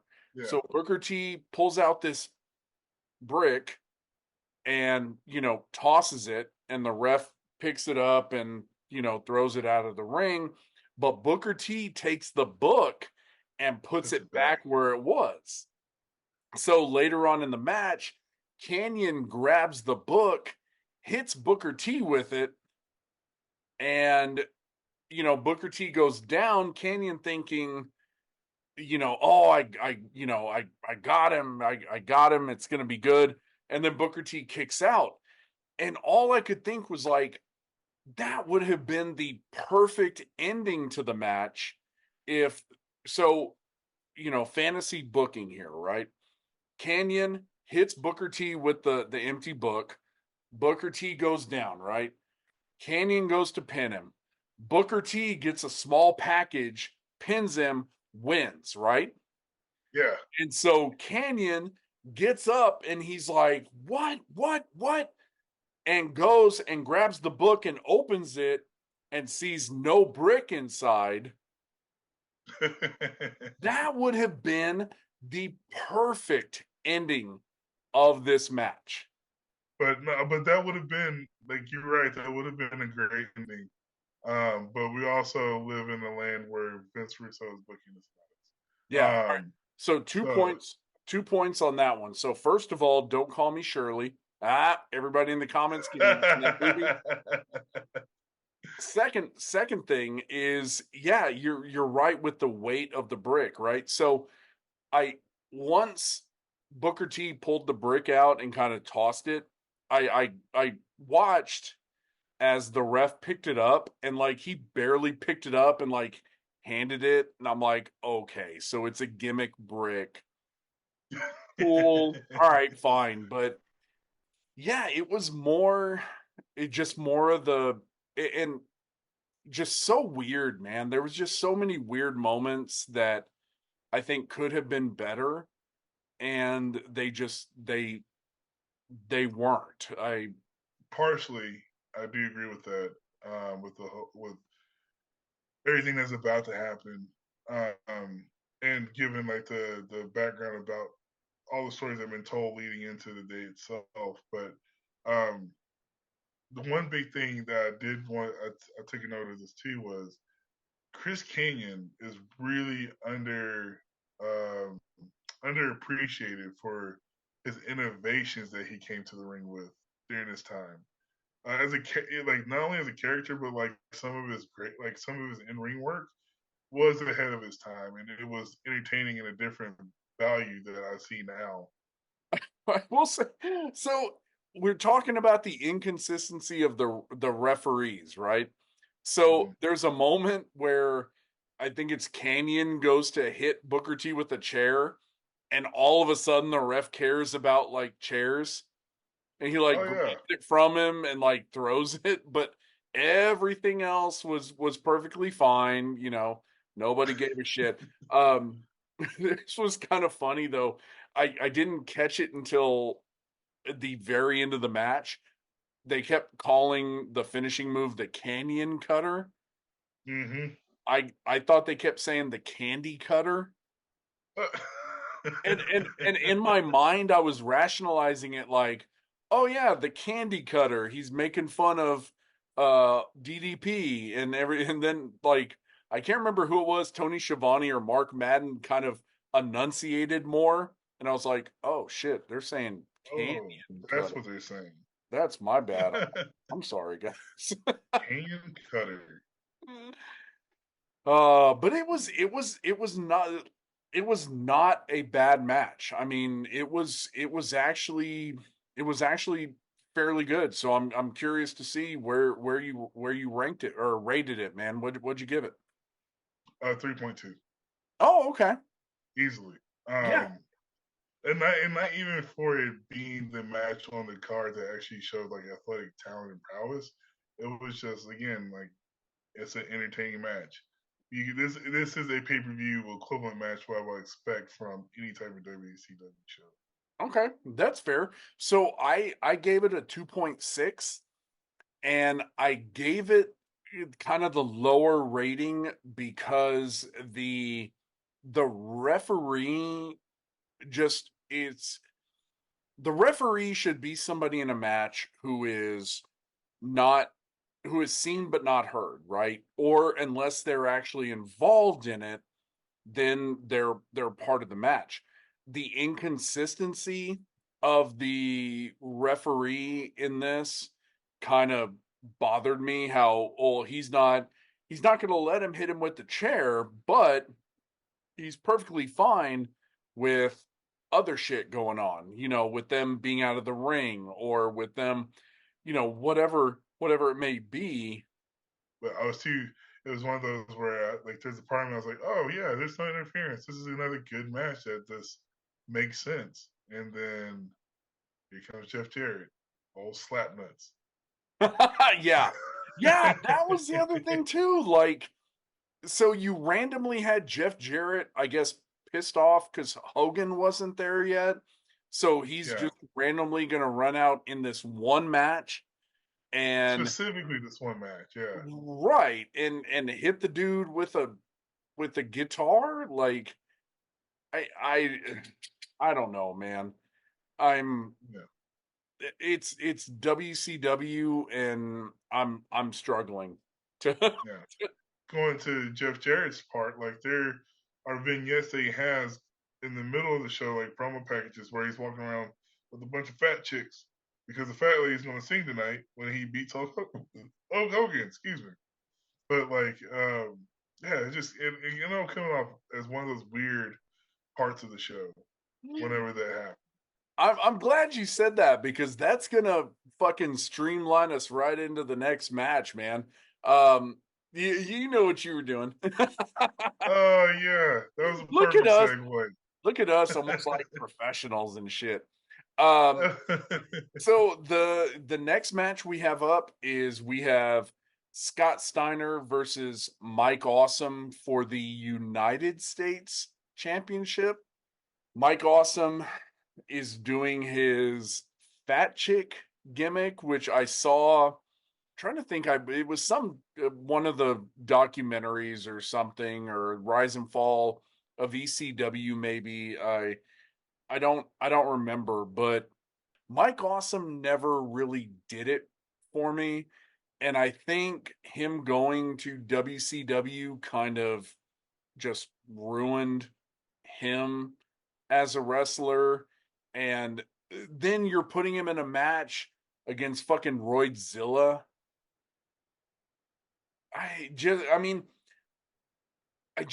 like the beginning of, the match itself, like seeing it come out, I'm like, no, I'm not really that excited for this match. Now, it was surprisingly okay.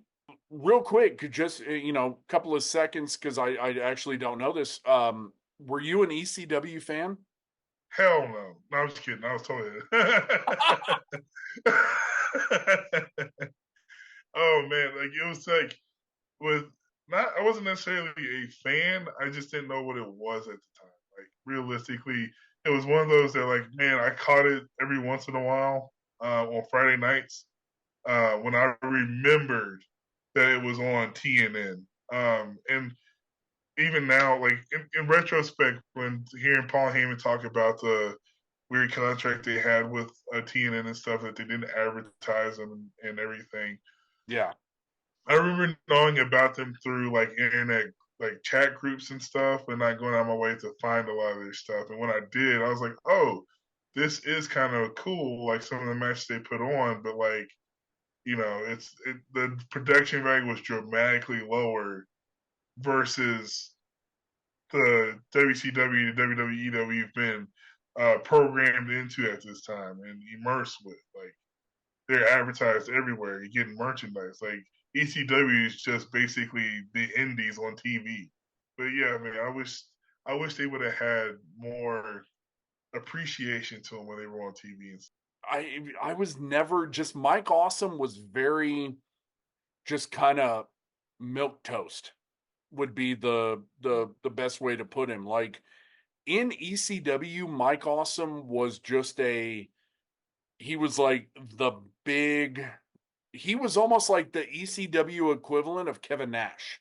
Like he was big, he could wrestle, he could talk, but in that element, he was something special. And then they took him to WCW and they gave him these weird ass gimmicks. And I mean I would assume that would have been a lot of Vince Russo, you know, bro. So you gotta have a gimmick, bro. You gotta have something. Yeah, And WCW didn't know what to do with them. yeah, they gave him the what they call him, the fat girl thriller. Fat chick thriller. There you go. Yeah. And he's kind of carrying that into but didn't he have like a disco gimmick at some point too? Yeah, he was. I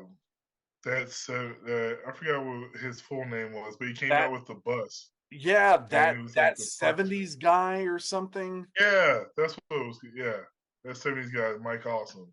Yeah, and it I mean it fucking I mean it was awful for him. Yeah. But getting I mean we could go off on that. Getting back to the match though, did you catch the point where they go into the crowd and some dude just the bald guy in the front row, like he It's just fucking kicks in the walked.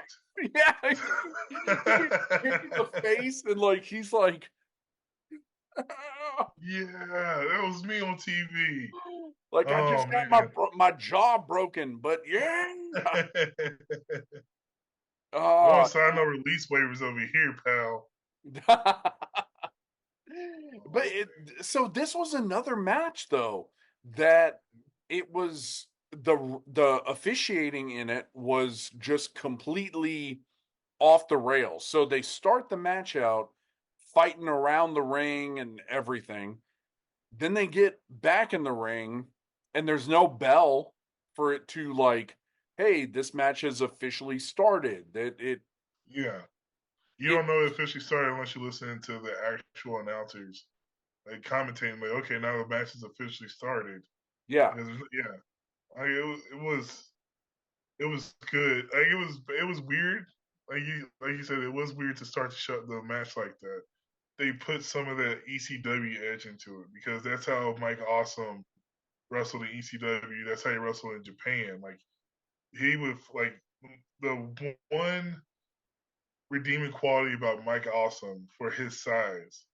That motherfucker flew and had no limits. Like, think of Mike Awesome is what Paul White should have been athletically, hands down across the board.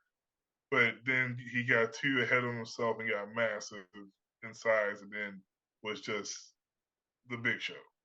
But like, if I thought about it, athletic, um, athletic version of that, that's Mike Awesome. It's almost to a T. Like, nobody over the outside of the Undertaker that's over 6 foot is going to fly over the top rope of anything and fall onto the floor diving. So it was cool to see that they were trying to like this was old school Mike Awesome in WCW.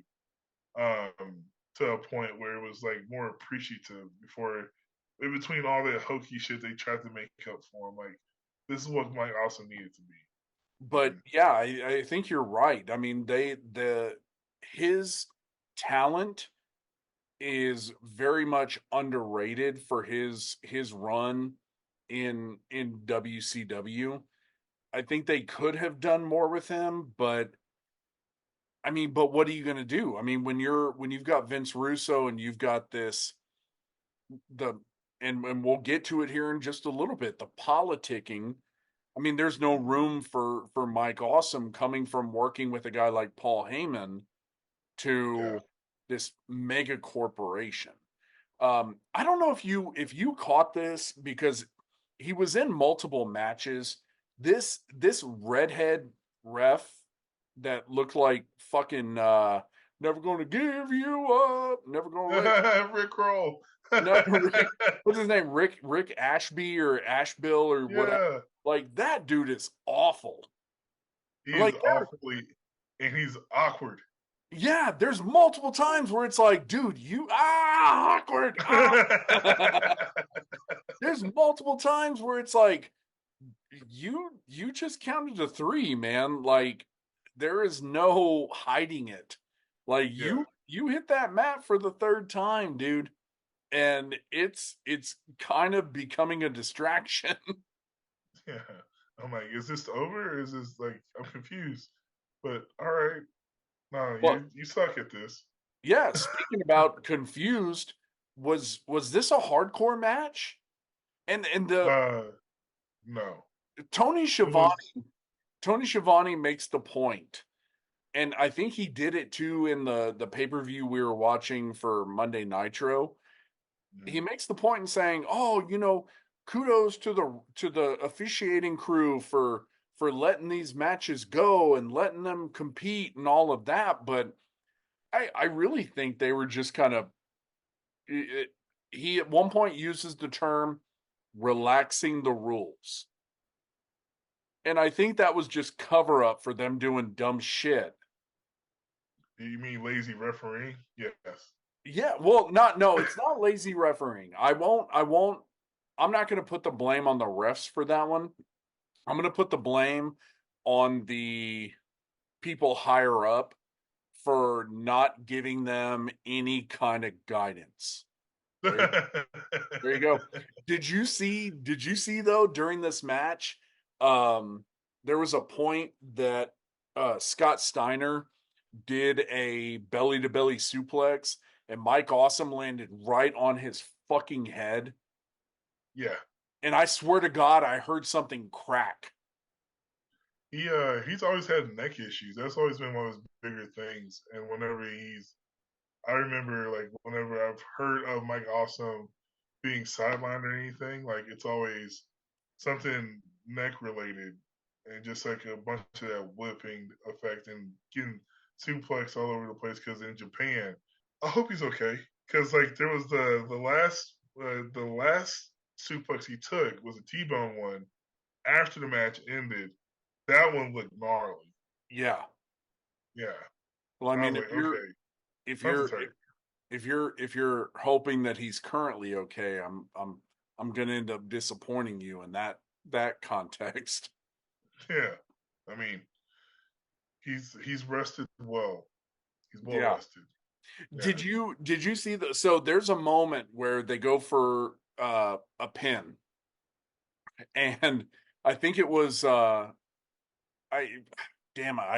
off the top of my head, I don't remember.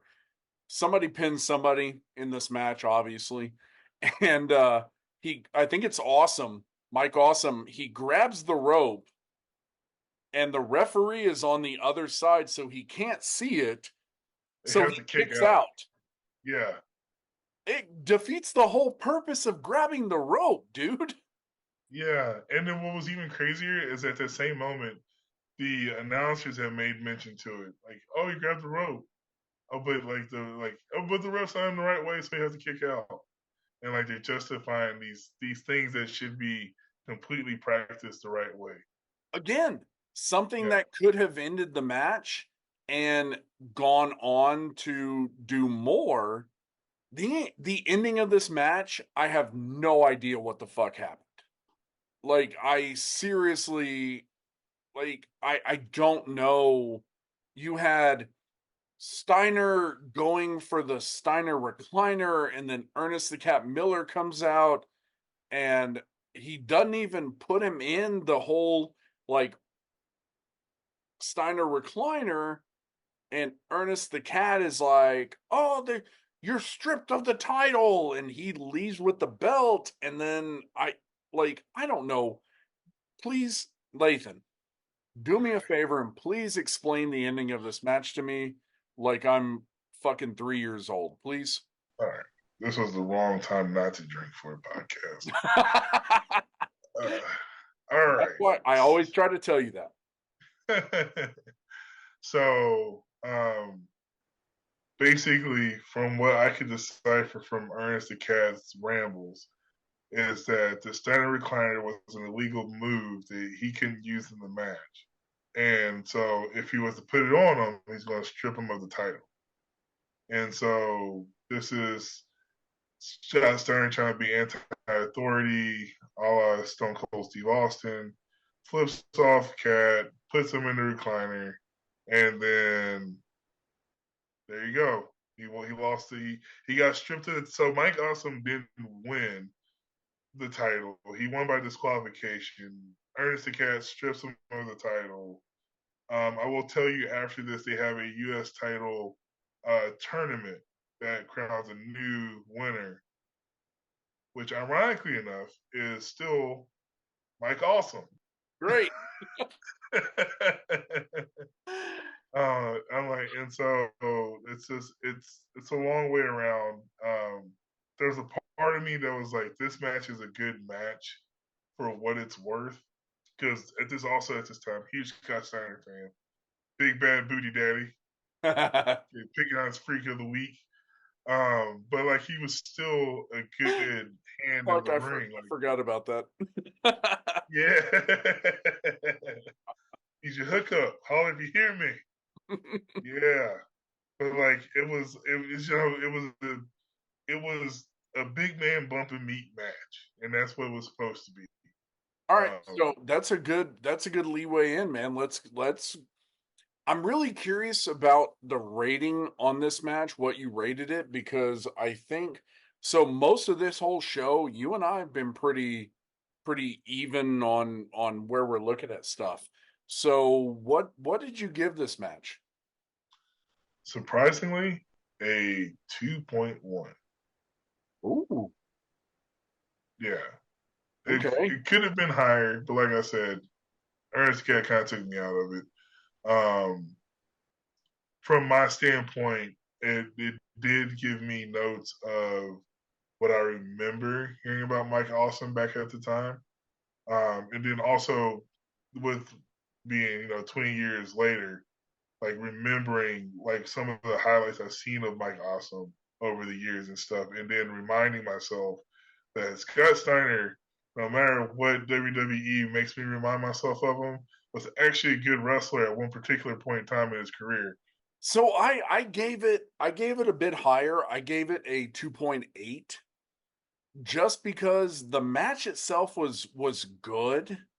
You had and again this match would have been a solid middle 3 match for me, except for the inconsistency of the officiating and the shit with Ernest the Cat Miller at the very end, which didn't make a whole lot of sense. And I guess in the grand scheme of things, maybe it makes more sense because, it goes on to a tournament and whatever. But then to have Mike Awesome win the tournament, it almost feels like they're just trying to take up space. Yep, 2.8 for me on that one. So we're going to take a quick break and see if we have anybody who wants to advertise for us. Hopefully so. We will be back with y'all here in just a minute to get into the rest of the matches. Welcome back. Welcome back. Welcome to Too Hard, Too Fast. Too hard, too fast. Too hard, too fast. Too hard, too fast. Welcome to Too Hard, Too fast. Welcome back. Too hard, too fast. Where we go off the rails and George has to worry about it.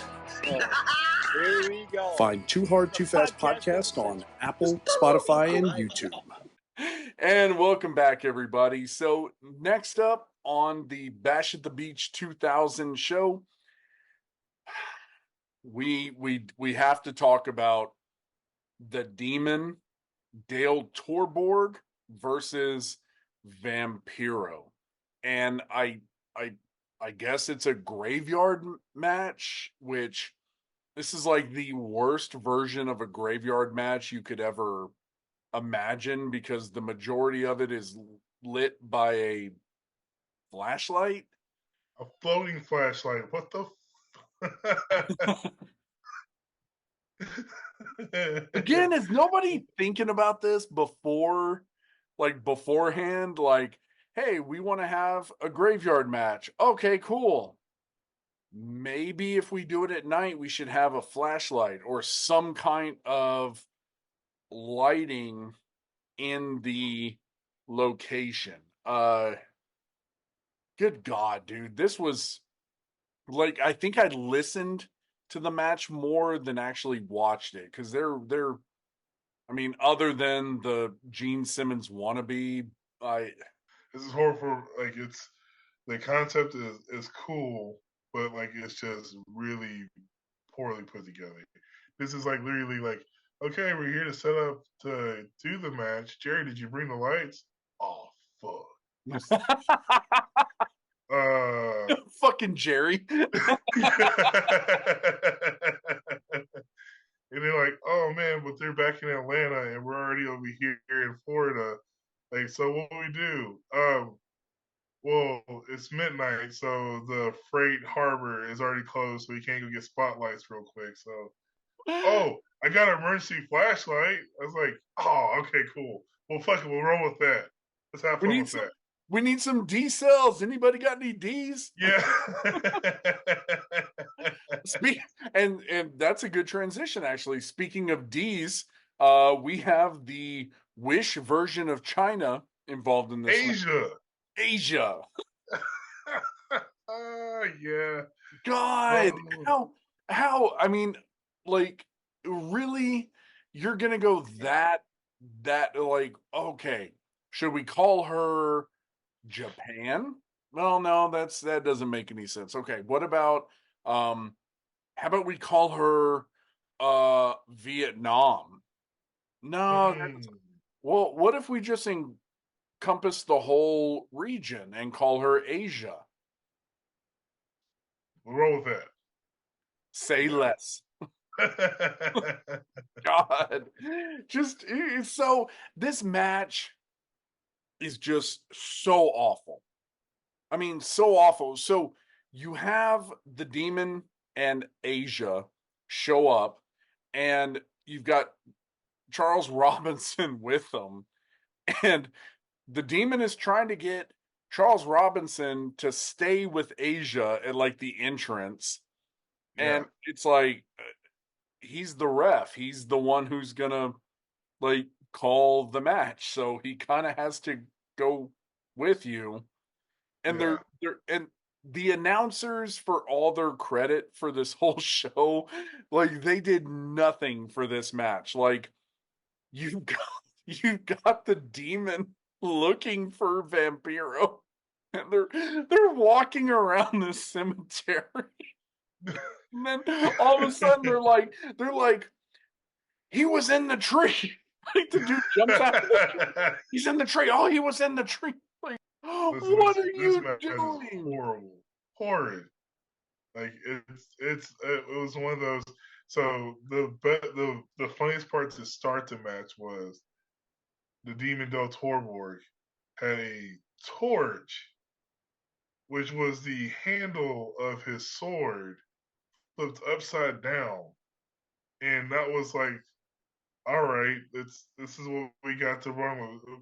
We have to find light somewhere, so here's this like makeshift demon looking tiki torch we made out of something from Gene Simmons' collection, and then it just gets just like worse from there.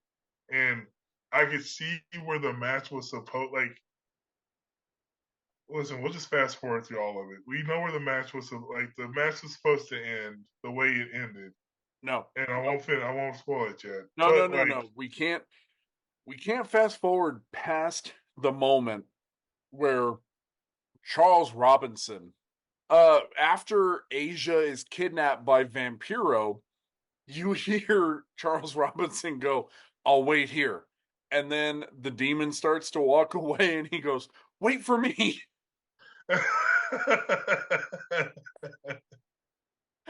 I don't, again, this is more like, this is goofy Vince Russo shit with money. So they made the mistake of giving Russo no filter and a shit ton of money. It's and then you have this weird moment where they're in the fucking water. So you've got Asia sitting on the water's edge, like rocking, and then you've got Vampiro and the demon fighting in the water, and the announcers go, "This is Florida. There's probably gators in there." The right. fuck? But you've got them fighting, and like Vampiro is like drowning him, and then like he takes Asia and they walk away, and I think it's Mark Madden goes, "Well, he left the demon unconscious in the water. He may drown." Yeah, I believe that's part of the match. They're trying to portray. What? What? and then this portion of the match, and then they tell you that the only way for the match to end is for for whoever can keep the other one away, whoever gets back to the arena is that's very awesome. The winner of the match. And so you have Vampiro put the demon in a casket and then push him into an empty grave, which, by the way, has police tape around it. And then he throws like something on fire into it. That's the torch they'll Torborg walk to the gravesite with. Yeah. Okay, so I didn't catch that. And then they're like zooming in on this thing burning, and it's not even like doing anything to the coffin. And I'm like, it's just a candle. I'm like, all right, did he kill the did he kill him? Is that that's the end? I don't know. I don't know what happened here, dude. Please fill me in on what the backstory was, because this abortion of a match was just I'll try to simplify it. All right. So storyline wise, and this leads to more context about what happens. Fucking spoiler alert, Vampiro wins. There. But he wins, but I'm sorry. I had to go. Oh no. There's a set. So again, part of winning the match is getting back to the arena, and so when he gets back to the arena, something happens. But anyways, before this happens, like Vampiro's trying to recruit the Demon Del Toro to be part of like his dark circus and stuff, because this is also circa ICP is very popular. So they have the dark circus carnival kind of gimmick going on, where it's like this goth faction he was trying to put together. But this is coming off of, or this is a continuation during a feud that Vampiro's having, bigger feud he's having with Sting, where like he's wrestling Sting. I think the pay-per-view before, he ended up lighting Sting on fire. Sting fell from the scaffolding, and Sting's gone. Okay, right? they addressed they talked about that a couple of times during when they come back into the arena, which we'll get to that one. Yeah, which basically, long story short, Vampiro's a borderline pyromaniac at this point. What I imagined the expectation was that he was going to throw the torch inside of the grave site, the hole that Del Toro was in, and there's supposed to be an immersion of flames that come through, and it looks bigger, but they didn't get to that point. They just fucking threw that shit in there. God damn it, Jerry! Did you forget the gasoline too? Oh, fuck. Yeah. Damn it, Jerry. Yeah. It's in the other truck. Every fucking time. Every time. And so, like, fuck, we'll make do with what we got. And so they just threw it in there. But that was the point where it was the worst, because you could have just, like, left the prop where it was. Hell, you can still throw the fucking torch in there if you want to, but just don't go and then zoom in to the hole where the torch is just being a torch. It's not doing anything. Like, we're expecting like these flames to come out of nowhere and nothing happens. You could just left it all alone. No, zoom in. It'll make it look bigger. Yeah, no. Like, I can't sit down with somebody that doesn't watch wrestling and try to explain this logically. I'm barely holding on right now, trying to explain it to my friend who's watched as much wrestling as I have growing up. Yeah. So we're not going to rate this match yet, because we do have something later on that continues with it. But, oh man, next up, we have franchise. We have the Buff Bagwell Shane Douglas match. Am I the only one that thinks that they referred to him as the franchise way too many times? Yes, but for good reason. Okay, tell me the reason. Like, help me understand. Because I understand that Shane Douglas, his moniker at the time is the franchise. I get that. But they went above and beyond. Like, they really wanted to sell them some t-shirts, I guess. I don't know. So please, tell me. Oh, I got nothing. I was just fucking with you. You just gave me like an hour explanation about the Demon Vampiro match. I ain't got shit for this one. Couldn't give me this one. Listen, I'm exhausted from that last thing. Like, that took me out. Listen, I'm saving all my extra energy for what happens in the next, like, coming parts of this pay-per-view. Yeah. This is why we talk about this pay-per-view in the first place. Yeah. This is a throwaway match. Well, but this isn't. So this is another match that kind of lends to the issue that I have with WCW. So they start fighting outside of the ring, and the ref starts counting 1, 2, 3, 4. He counts it pretty fast, and then all of a sudden, like, he stops counting, and then you have them using weapons, and then you have chairs, and then, like, I cannot follow the WCW logic of officiating.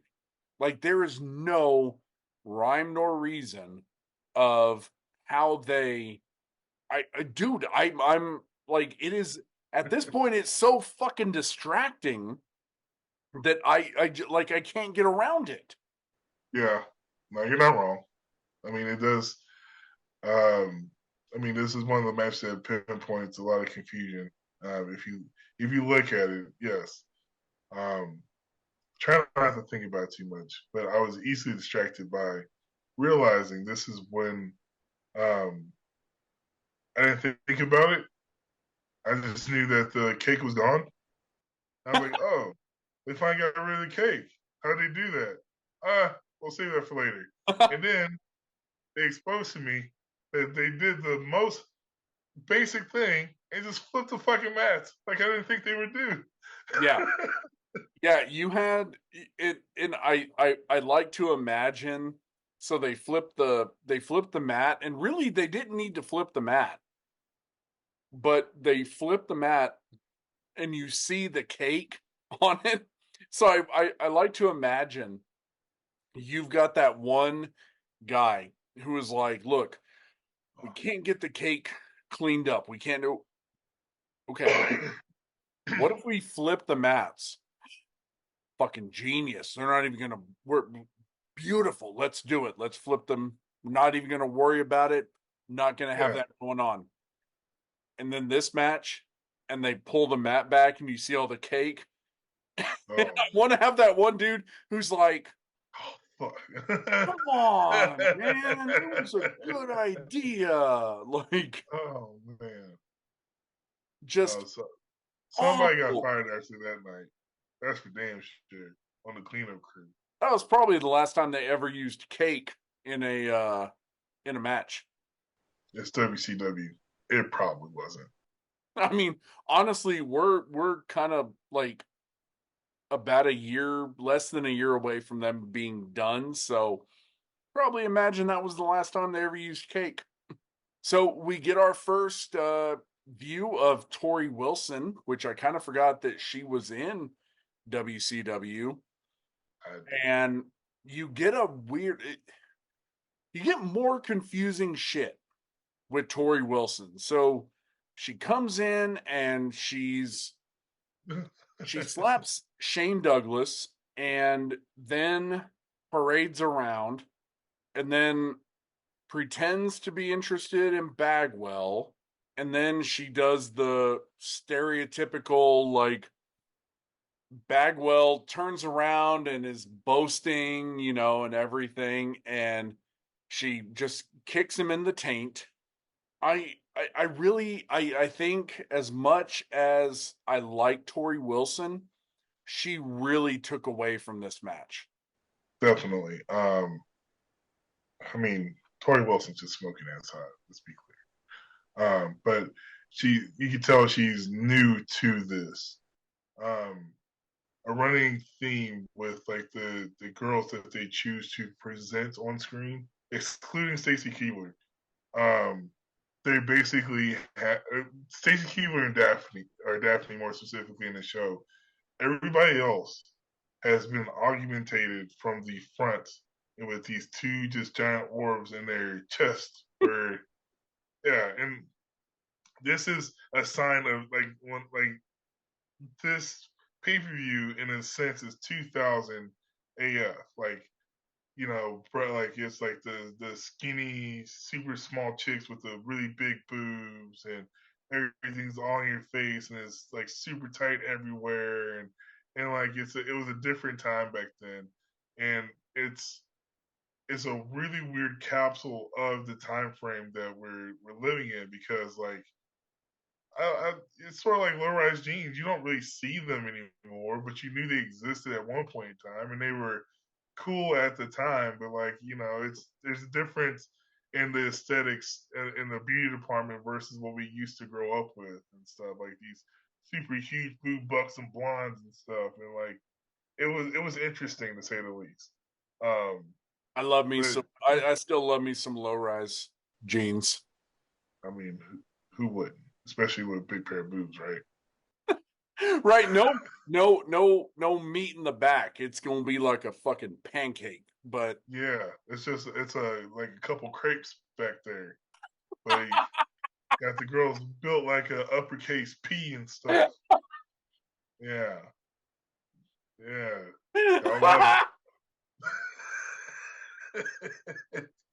Like an uppercase P. It is.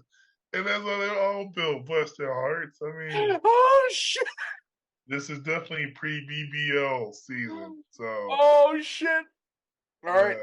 I just got a new term for that. Oh, that's amazing. Holy shit, that's amazing. You're welcome. All right, so we're going to take our last break because we're going to get into some heavy shit here in a couple of minutes. So y'all bear with us. We are getting back at it. And trust me, y'all are going to want to stick around because what we're going to have to say about these next couple of matches is going to be, it's going to be good. All right, We'll see you in a minute. Welcome back. Welcome back. Welcome to Too Hard, Too Fast. Too hard, too fast. Too hard, too fast. Too hard, too fast. Welcome to Too Hard, Too Fast. Welcome back. Too hard, too fast. Where we go off the rails, and George has to worry about it. So here we go. Find Too Hard, Too Fast podcast on Apple, Spotify, and YouTube. All right, everybody, we're back, and we're about to get into the meat of one of the most controversial things ever in pro wrestling. We have Jeff Jarrett versus Hollywood Hogan for the WCW Championship.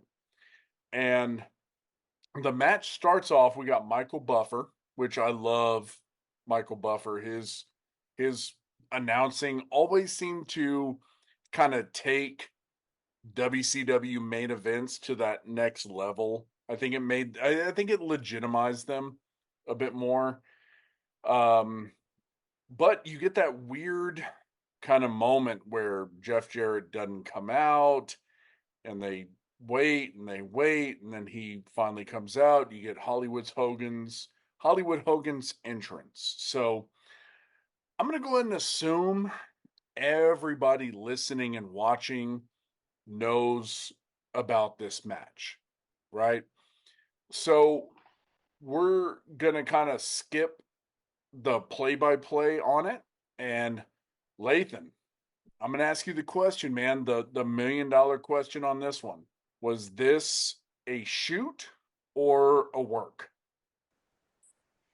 This is a work. Researching this and going back historically, because this is one of, like, this match or this pay-per-view specifically was one of the footnotes that is always referred to when it comes to like the downfall of WCW. Like these are just little trinkets of like what makes you understand why they end up going out of business to a certain extent. But from what everybody I remember talking about back then to now, there was parts of, so there's shoot and work in here at the same time. And like even Vince Russo has gone on to say, like, you know, sometimes he'll make storylines and on that play out on TV, and it looks like a shoot, and then he's working the boys in the back just as much as he's working the crowd, and it winds up becoming a detriment because now we don't know what's real, what's supposed to be real, and what's supposed to be like, what's supposed to be just on TV, you know. Right. But at this point, so there's a point where it becomes a shoot, but this is the part of the match where it's still a work. Now, getting to this point, there was a lot of shots being shot, shoot shit out behind the scenes. Shit being shot, shoot. Yeah, there was a lot that went into to it. If you depending on who you're talking to, right? Like, you know, there's 4 people or maybe 5 people that full know what went into the conversations of that day between Jesus, Vince, Eric Bischoff, Hulk Hogan, and then I forgot the guy's name, but the deciding factor on how the show ended up running that leading up to this match. And so now we got to take all their stories and put them together and figure out what makes sense in the bigger picture. The one big thing that rings true is that we know Hulk Hogan is forever a politician backstage. If it won't, and he has creative control, that's in his contract. And if he doesn't want to do it, he ain't going to. And it don't work for him, brother. So, you know, to that extent that, like, yeah, Vince Russo, you know, probably put something together that they sent to Hollywood Hogan and was like, this don't make no sense, so I'm not going to do it. And this is where we end up getting to this point. I do remember Eric Bischoff on his podcast, 83 Weeks, had mentioned it once before, talking about this Bash at the Beach a few years ago. I was listening to it. So the way they had it, they talked about it and came to the negotiation was is that we're gonna go out, Jeff Jarrett's gonna lay down, and like we're gonna have like this is what's gonna happen.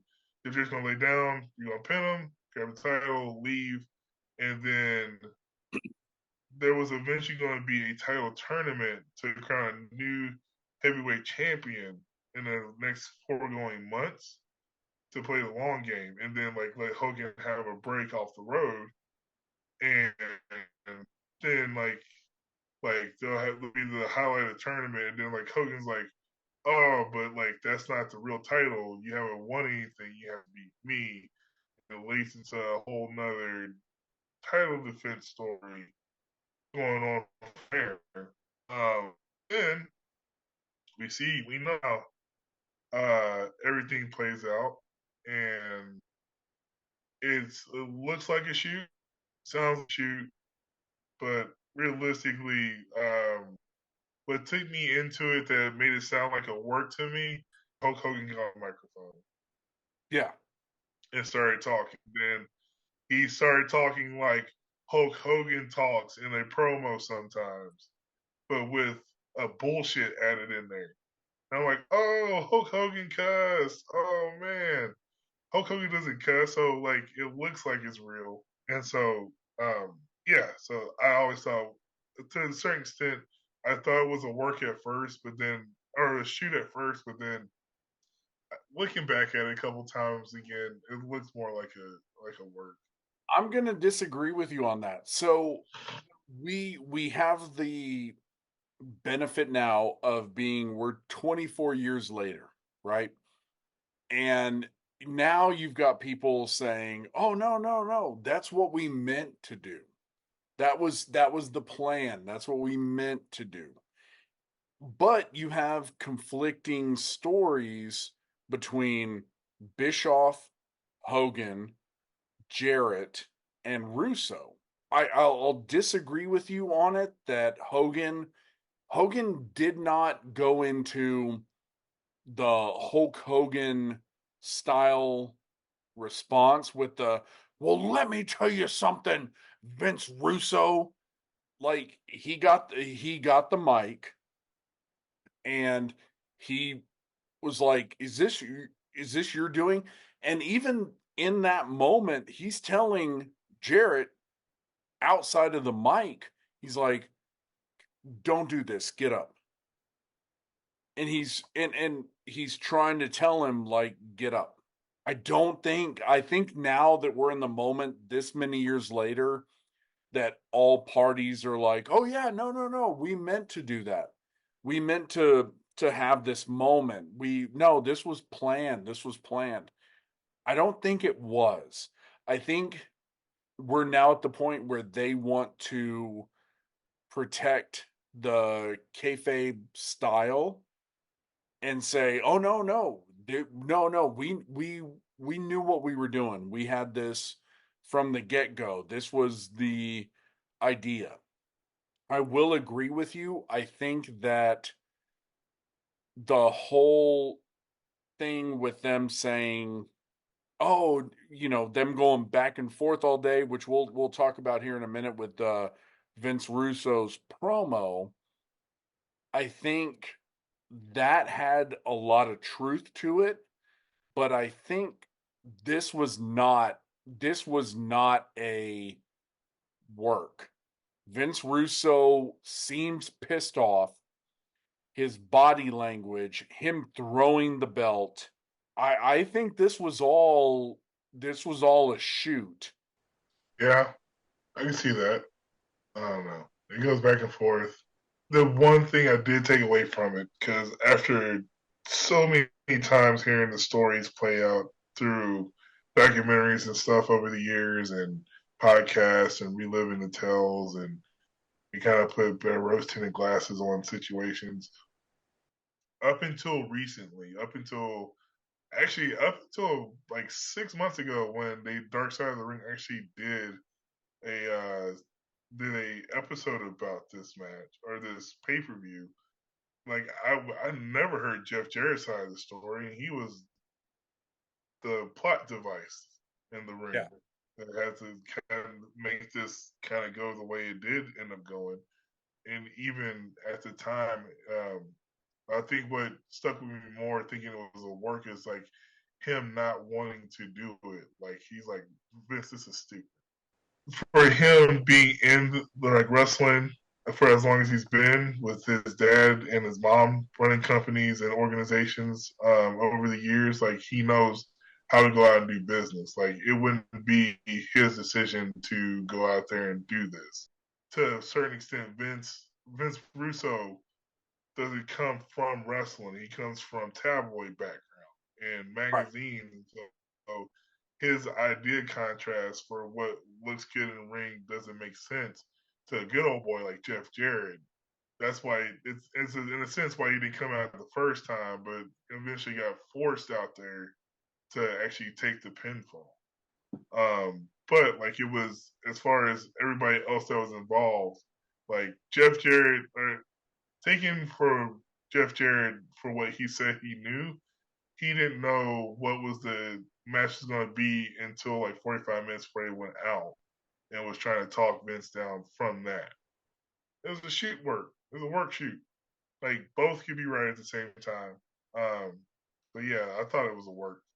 And then we get to the shots afterwards. It makes it go even crazier, and it makes it fly off the rails. With Vince Russo doing what he did. And to his credit, like if there's one thing that I think Vince Russo said in interviews I've heard in the past, is that, and he goes ahead and he proves his point every time. When he goes out to the ring for a promo, where he's cutting his own promo, he does not absolutely have anything written down. Everything sounds like it is coming from an emotional place, somewhere that's deep rooted in his head that he has made up, and it is just shitted out of his mouth. So the other part of this that makes me think it's a work is more specifically how this pay-per-view ends. If you do time management correctly in this, you still have an extra 25 to 30 minutes from the Hulk Hogan match, which means that if this was supposed to be the main event of the night, you have Goldberg versus Kevin Nash afterwards for Scott Hall's contract. And then was that supposed to be the end of the show? Because at the end of the show is Booker T versus Jeff Jarrett. So in order for the last thing to happen, the first thing has to take place. I don't, but we're going to talk about that here in just a couple of minutes. So we'll put a pin in that. So next up, we have the continuation of the Demon versus Vampiro, which do it real quick. Yeah. Vampiro, I guess, won, even though they don't declare him the winner. And then you have the Undertaker. Oh, I'm sorry. No, Sting come out in a coffin and hit him. I don't know what the fuck happened. We have a bunch of Stings. Yeah, and did the real Sting get out and hit him? And then the lights go out, and then he's just randomly like laying. Goofy ass shit. Yeah. This is. I love Sting. Steve Borden is an amazing character that he's cultivated over these last 40 years. But the one thing I would never understand is when it came to when he was Crow Sting. Anytime he would surprise the wrestlers in the ring, it was literally him coming in and taking off the mask to reveal it's the same fucking person. I'm like, what? Why? Wait, hold on. I gotta do it. It's the same person. There's no adjustment in paint. He literally just took his toy mask that he bought at the concession stand, put that on, faked everybody out to make sure that everybody thought this was a fake Sting. But surprise, surprise, it's the Ta-da! same fucking Sting. Like it used to baffle me how simple-minded these men were. These are grown men that like wrestle for like yeah. These are times when like I can't explain it. Like put some effort into surprising in a different way. Show up with out your face paint on once, Steve. Well, and then that was the thing that kind of confused me about it was that they didn't show if it was Sting or not, but they showed a dude with long hair with the mask or face paint, and then he was gone. Yeah. So was it Sting? Was it some random? I don't know. It Don't confused know. the shit. And where the hell's the demon? Is he dead? We don't know, nor do we care. I mean, eventually the coffin would catch on fire, I would think. So, I mean, sure. I think actually that was his last match in WCW. oh, Yeah, like his contract was written weird. So like Kiss had made some kind of agreement with WCW. Like there's supposed to be a whole faction of Kiss wrestlers. But then it kind of died off with Demon because he didn't get no actual reciprocation that they thought he was supposed to get fanfare wise. Because nobody listens to Kiss, especially in a demographic of 18 to 34. I mean, I like In it. 2000, Oh, it's Limp Bizkit, it's Corn, all the other fun stuff. Backstreet Boys, NSYNC. Yeah, the TRL Live group and stuff. And Boom, cultural reference. oh my goodness, bless their hearts. Our but, like, so, that was us. yeah. Awkward.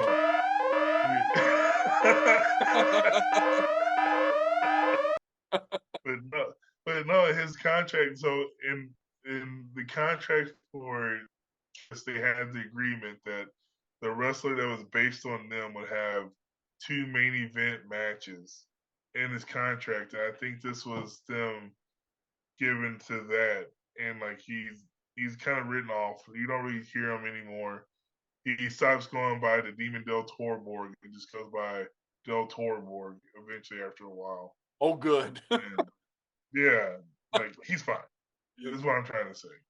Oh, Gross. That was so nonchalant. Oh man. All right, so let's go ahead. I know we have to. Let's go ahead and rate because we finally get, I guess, the conclusion of the Demon and Vampiro match.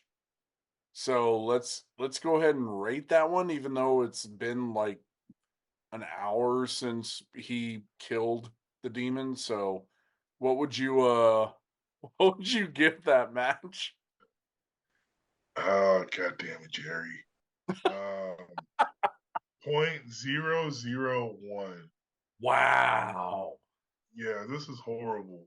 Like by all types of metrics. Like there are so many things that went wrong in this situation.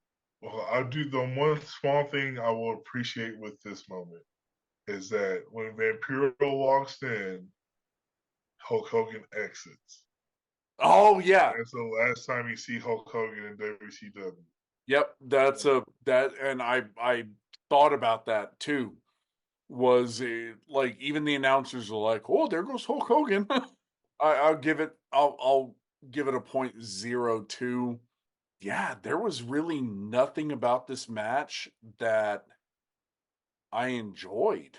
I mean, other than the announcers being kind of goofy as shit with it, which I know they weren't intending to do that. It just kind of happened that way.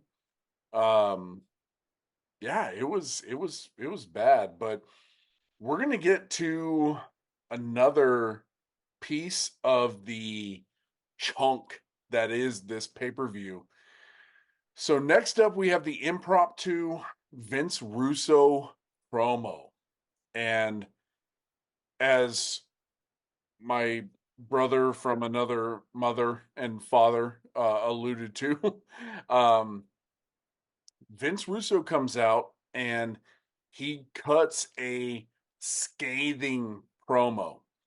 And it's really kind of weird how he does it because he starts talking and then he like puts his head down and and this is more why I tend to lean towards this being a shoot is it feels like he's trying to figure out how to address it.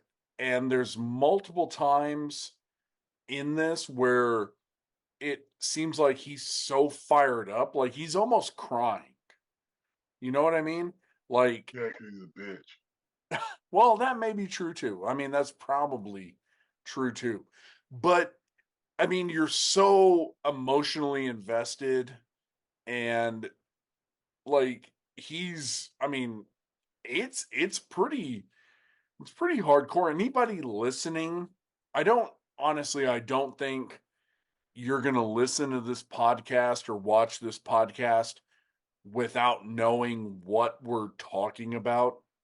I think this is one of those that, in the grand scheme of professional wrestling, this is one of the bookmarked moments. You know what I mean?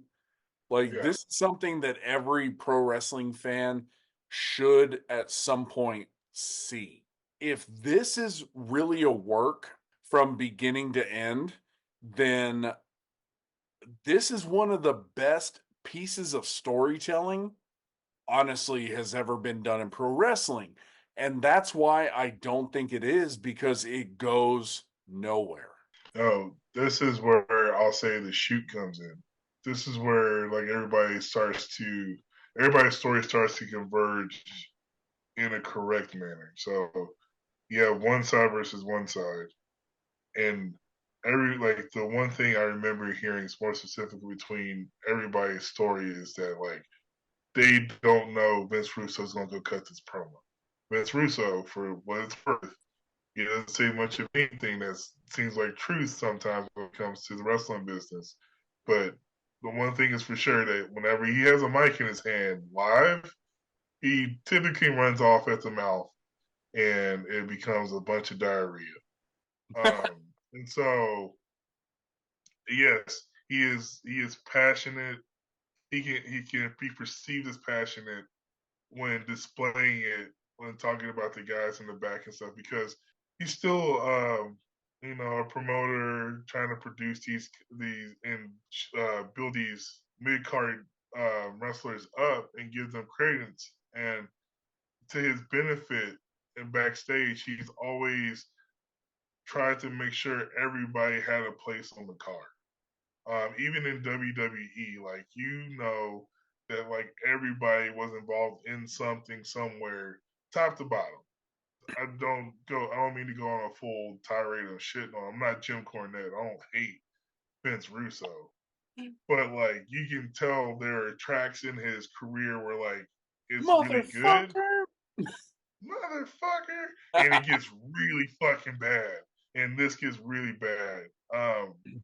This promo in itself, while beautifully, I won't even say that, while articulated in a very unique way from Vince Russo, still sounds like a shoot from Vince Russo. And this is where I went back into saying what I said earlier, like it is a work and it can also be a shoot. Like we were supposed to have the Hulk Hogan Jeff Jarrett part of it come out of this. We were supposed to have a Booker T versus Jeff Jarrett match at the end of this pay per view, hence why it's still in the match. But the shoot that came with it is in this promo. There was, and to a certain extent, there was supposed to be some part of this promo that came out, but what ended up happening is he got too emotional into it and then started just getting loose at the lip, calling people all types of motherfuckers and sons of bitches. And Bald. Don't forget. Bald son of a bitch. Bald son of a bitch is more specific. And so that's where like it starts to turn, and it's like, okay, he went into business for Vince Russo's sake, and not the sake of the storyline where it's supposed to be. Yeah. So let me play the devil's advocate on this one, right? So we keep talking about like the time. Okay. So the time between like how much is going to be left in the show. But whenever you start kind of adding it up, if Hogan and Jarrett had gone 35 minutes, give them 40 minutes as a grace period, right? Because you're going to have bullshit in there, right? I think Hall the Hall contract match between Goldberg and Nash should have gone longer than it did.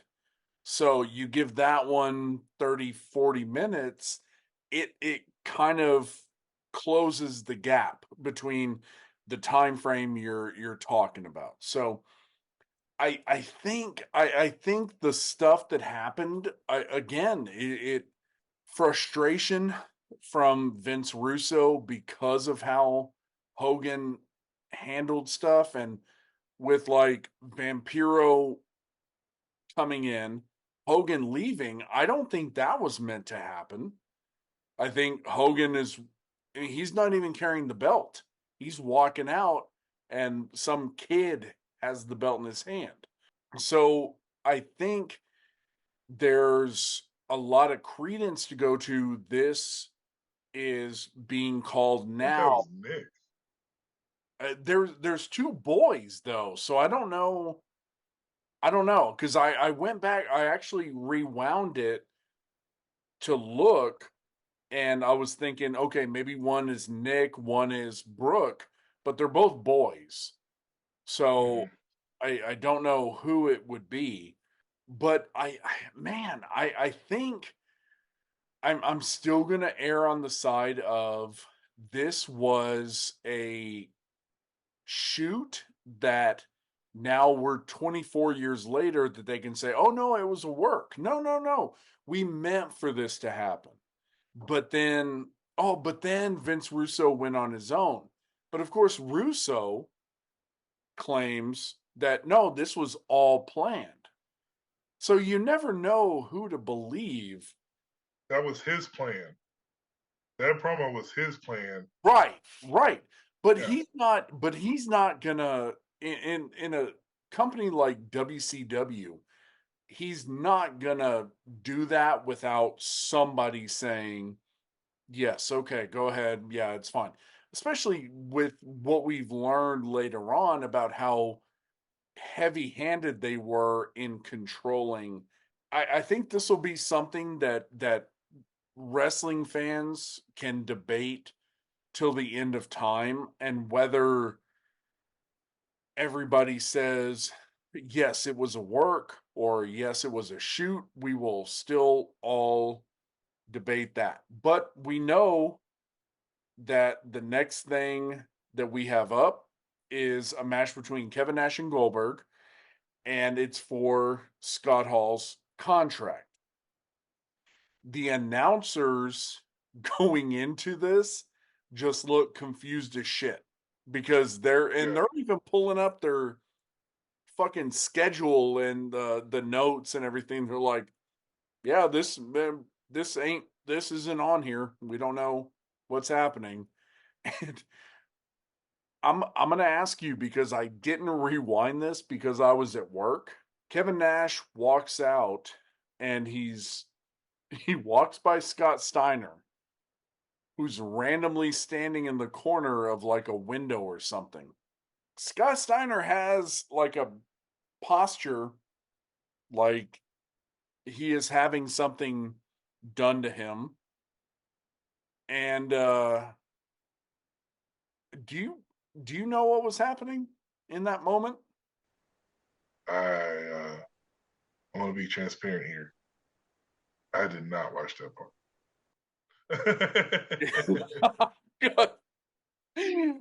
it's a weird moment because when Nash walks out and he kind of catches Scott Steiner standing there and he like turns back to look at him, my first thought was like, why is Scott Hall peeing in the corner of this like random spot? I I don't know. It I don't know. I don't know. Scott Hall comes out later with a Steiner. female companion, so I don't know if they're trying to be salacious in the implication on that. I don't. Freaky. Yeah, there was something that was very weird.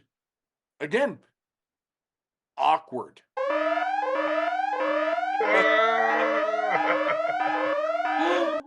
But the next matchup we get is Kevin Nash versus Goldberg for Scott Hall's contract. And the first thing I kind of noticed was Scott Hall not there, of course. Kevin Nash comes out with an outsider shirt with the NWO logo on it, and like, okay, is the NWO still a thing at that point, or is he just wearing gear from I don't know. No, the NWO is not a thing. This has been long gone.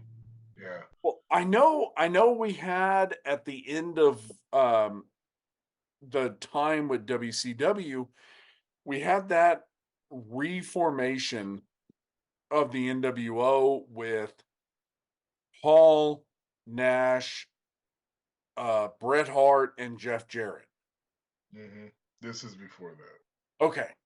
Okay, because I was wondering, I'm like, all right, so he's just randomly wearing an old t-shirt, which is cool, Yeah. but I feel like with wrestling that everything from merchandise to camera angles to everything should be very methodical, and Mm-hmm. and I think that may go to the grand scheme of this whole pay-per-view is it's just kind of random shit going on. This is the end of a lot. And this doesn't help out anything to make this pay-per-view even better. Like, you got two headliners, two main eventers in Goldberg and Kevin Nash. And then a throwaway match. It seems like at the end of the show, and not even a throwaway match, like the cool down match after like we had this craziness happen to get ready for the main event, the true main event of the show. It just seemed like it was just a waste. It's to make sure they still have something to do, but like there's nothing that adds more validity to it and more benefit to it.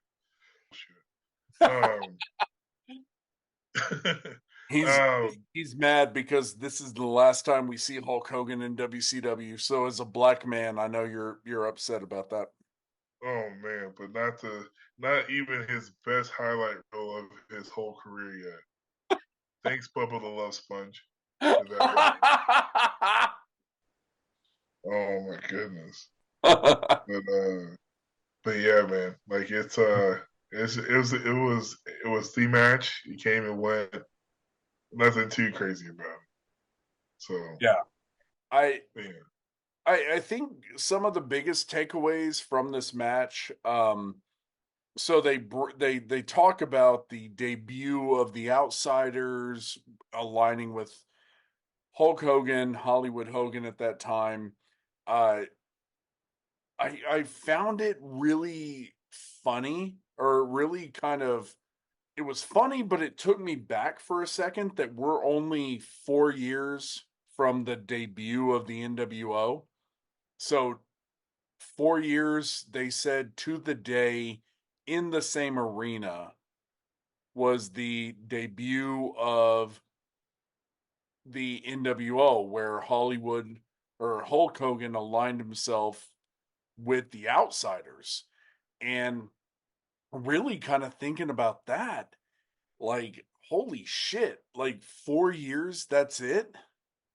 And Yeah. we go from the pinnacle of WCW at that time to we're kind of scraping the bottom of that. And and correct me if I'm wrong. So the other thing that kind of bothered me is we have another match where there's like randomly no DQ, and I I don't know. Again, the officiating inconsistent with what officiating should be. But after the Vince Russo promo where he says like we're gonna have Booker T versus Jeff Jarrett for the WCW championship. It really seems like this match got cut a lot shorter than what it should have been. Yeah. This match shouldn't have been on this card in the first place. See, I disagree. I think Okay, this could have so been the placement of the match shouldn't have been where it was in the first place. that It's not that a main event. That's not how you end a show. Is with Scott Hall's career that's already gone anyway at this point. Like, let's be clear. Like, he's at this point they've hit their apex. Like, it's kind of like the NWO aspect storyline is gone. They're just wrestlers now. There's no clicks. There's no anything. It's now the new is eventually getting into the new blood versus the old heads that are there, the Millionaires Club. So yeah, so like this wasn't the way you wanted to. Like I wouldn't see where this would ever be a match that would come close to ending a pay per view, especially when it's one of your big summer pay per views, right? Um, so yeah, I can see where like you may have gotten time shaved off of it, or maybe like the 5 minutes was the time it was supposed to have, but it was the wrong time of the show. Like Big Vito versus Norman Smiley makes more sense than this. I'm bullshitting now, but no, but like it was a weird storyline for storyline's sake. Like, neither one of them came out more on top after the fact. This match happened.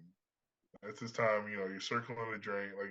Like I said, it seems like at this point the main eventers are just trying to collect their paycheck from week to week, and then like they're just phoning in these half-assed performances, and just riding that gravy train on out. So yeah, we yeah, get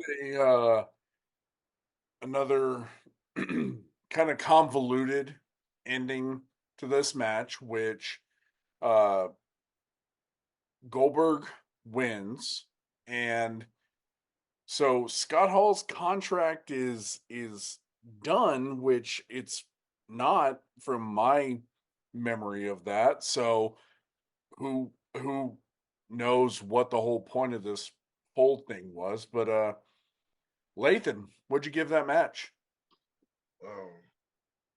a 0.5. Oh, damn. Okay. It was a half-ass effort that they put into this match in the first place. I didn't hate it that much. I give it a 1.9. I didn't like it, but it wasn't the worst we had seen by far, even on this card. So I gave it a 1.9. All right, so last match. Here we go. Apparently, this is now the new main event of the night. We have Booker T versus Jeff Jarrett for the WCW Heavyweight Championship. What? So Vince Russo in one of the in his promo, he says we're gonna have a new WCW belt. I wonder if they ever made one. They Or did. did they? Yeah. So Hulk Hogan. So in all reality, Hulk Hogan still has the title to this day. in his house. The belt he left with that night is not the original Big Brown that Jeff Jarrett eventually comes out with later on that night. Yeah. So like Hulk Hogan has a replica title, and the real title is what Jeff Jarrett comes out with for the main event. Interesting. Okay. Yeah. That's that because the top of the belt is bent a little bit, like it got dropped, and I was wondering, I'm like, oh, okay, and even the announcers make the comment, they're like, oh, the top of the belt is bent. I recognize that championship. Yeah. And actually, come to find out, Tony Schiavone did it on his podcast, or talked about it on his podcast, where like when they made the new replica Big Brown belts, that the big gold belt basically, they would make sure to still have that indention still made on it to definitively say like this is that title versus this big gold that we have over here. Wow. Okay. Yeah. Yeah. There I was like, you go. learn something new every day. That's thank you, Mr. Encyclopedia Blacktanica. I appreciate New T-shirt. We're waiting for that T-shirt to be available on Pro Wrestling Tees. I'm gonna find somebody because we have so many like funny sayings that would be amazing on T-shirts. But yeah, they make a comment during the match, and I remember it from watching the Monday Night Wars documentary on the defunct WWE network about the New Blood, about Jeff Jarrett and Booker T being part of the New Blood, and there was actually a stable, right, called the New Blood. Yeah. And wasn't that the shit where they would like they almost did like the bloodbath from WWE? And they did it horribly. Yeah. Right. Right. They have the shit where they would try to dump it on Nash, and he was like a foot off of where it was supposed to be. It was ridiculous. Absolutely ridiculous. And that was before this, right? Because I remember watching the documentary, and they had everybody in the ring, and they stripped everybody of the titles. They did the hard reset on everybody. Yeah. Right. That Sid was the heavyweight champion at the time. Yeah, and Jarrett was the U.S. champion, right? Mm-hmm. That was before this. Do you know how long before this that was? Well, we're at Bash at the Beach, so that has to be what, June? Yeah. June, July time frame. I think they had started that specific storyline, I want to say December, January. Okay. Because a lot of it tends to like kind of crumble together in like the last year. There's so much going on and so much shit being thrown out the wall to see what would stick at that time frame. And I think that's what started the year, was that they had the hard reset and stuff, and Sid was the champion. And then we had a tournament, and the chosen one, Jeff Jarrett became the heavyweight champion. And then he had just rode that belt on through until Bash at the Beach. When we have what we have, fallout from this. So one of the things that really kind of bothered me in this match was there was a moment where Booker T and Jeff Jarrett are fighting through the crowd. Mm-hmm. And again, it goes back to the lack of consistency with the officiating. There was no need for it, man. No need for them to go fight in the arena and go and slam heads into doors and do any of that shit. Again, this could have been the moment where you have two great wrestlers who just fucking have a match. I don't get it. again, no DQ, no count out. And I guess I kind of get the no count out because you got to have a winner, but Yeah. I don't know, man. And Jeff Jarrett, maybe it's just me. Maybe you can justify this view of the match. He looked blown up, man. They were doing sleeper holds and going back and forth with that. Like Jarrett couldn't hang. Booker T had a match. A whole Jarrett, match. Yeah. Jarrett fucking took a nap in the middle of the ring and walked out. Like, what the hell, dude? He looked like he was blown up in this match. Am I off on that? There's always been a certain time frame Jeff Jarrett has when it comes to singles matches, like where he'll start to just peter out after a while. And that goes back to even when he was with WCW the first time and was the whole cowboy thing they had going on, shit kicker stuff. But it's almost like so if I had to quantify it, like Booker T's one match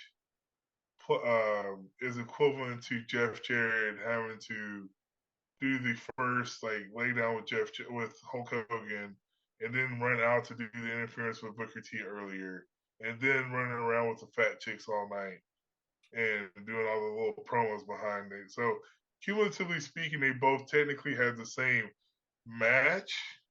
It's just that Booker T had a little bit more time to have breaks in between his matches. He wasn't cutting promos. He wasn't interfering in matches and running down and getting buried by Hulk Hogan and stuff. So, I think that's what it was. He was just tired from all the other shenanigans of the night. Maybe he was emotionally tired. Yeah. But did you see that moment where Jeff has Booker T in the corner and Jeff gets up and he starts hitting him and you hear the fucking hits? Yeah. Like he's fucking hitting him and I'm like, God damn, dude. Yeah. It's the reality part of it, right? Yeah. Where we don't know if it's a worker. It sounded like he laid in some pretty heavy hits, but to Jeff Jarrett's benefit though, he's always been one to be able to throw a pretty good punch, and it sounds like it hits more than actually the punch landing. Oh yeah, if those were like work punches, then that was great. But they sounded pretty solid. I will say, as good as this match was, it really bugged me when they did the belt spot where they were hitting each other with the belt. Really, it wasn't needed. There was no point to it. And then you end up with the moment where, or it's actually the same moment, the ref goes down. So you hit with the belts or with the belt, and then the ref gets up and you hit with a chair. Again, going back to no consistency with WCW and their officiating. Then Jeff Jarrett, is it Jeff Jarrett that hits the ref in the dick? And he goes down. And then Booker T hits Jeff Jarrett, and then some random second referee comes in, and Booker T's the champion. It was so you didn't need all of the fucking shenanigans at the end of the match. You could have had a great match, which Vince Russo proclaiming how great Booker T is. You could have had just a match. You didn't need all that shit. Like, you didn't need it. Yeah, no, definitely. But check this out, bro. Bro. Bro.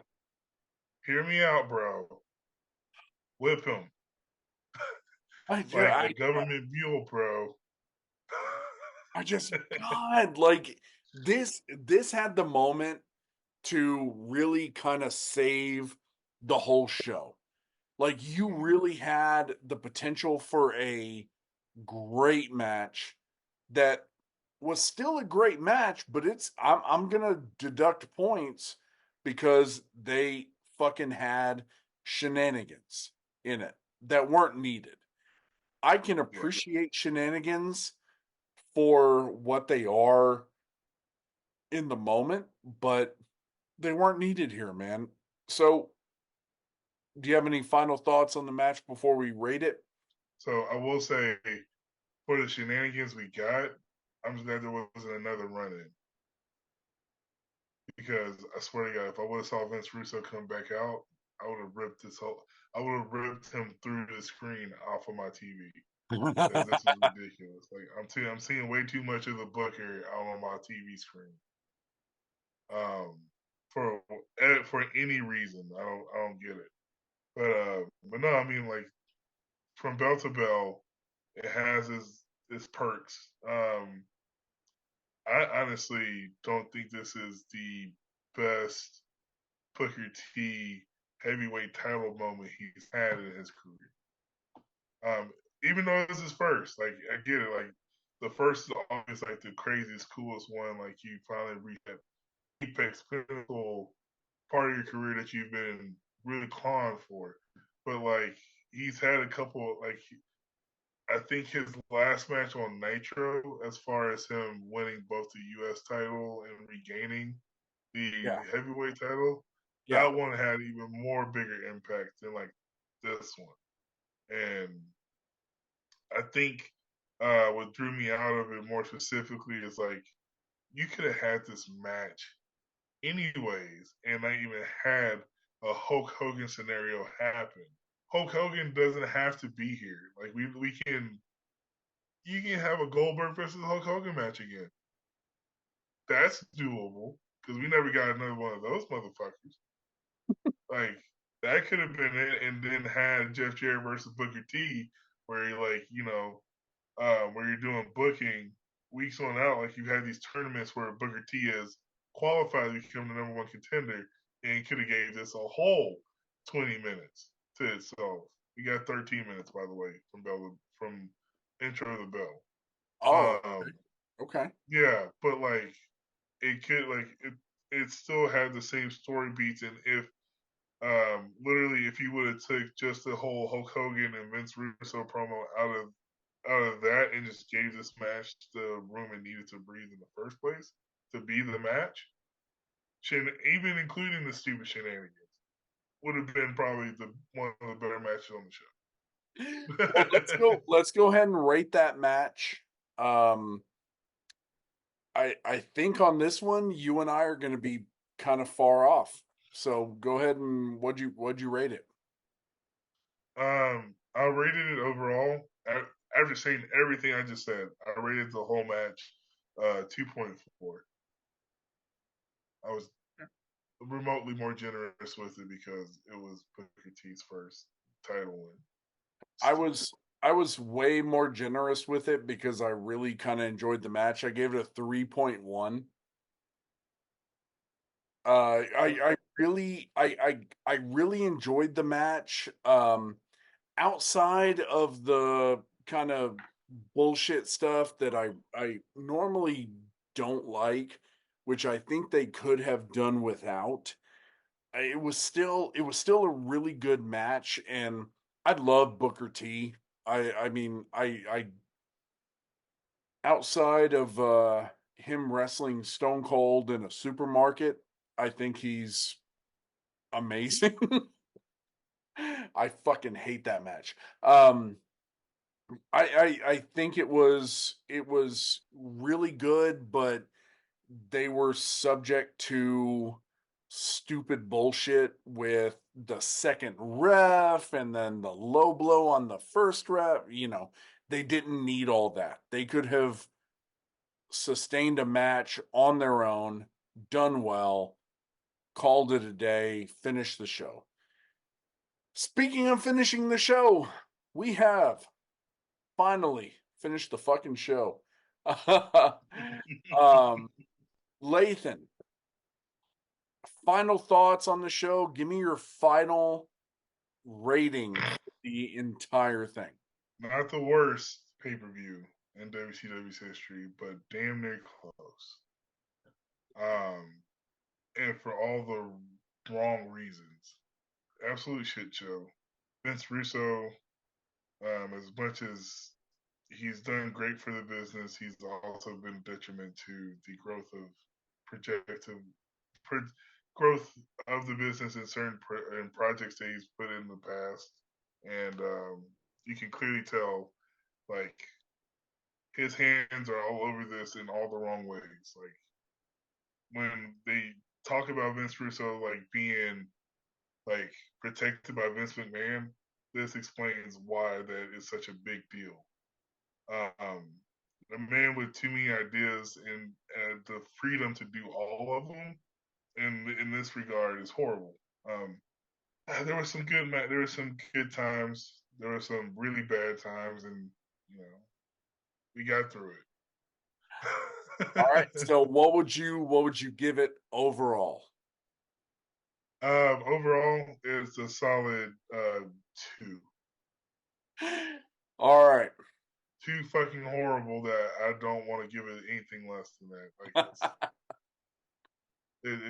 at least it has splashes of goodness in it that make me enjoy it. But like, this is, like I said, it's not the best. For my first time ever watching it front to back, 100% agree. There is a lot of unfiltered Vince Russo in this show. I really enjoyed a lot of the matches, more so than I kind of should. It, as a pro wrestling fan, this was probably scraping the bottom of the barrel. I've seen worse, I've seen better, which I think as wrestling fans, it's what we encounter all the time, right?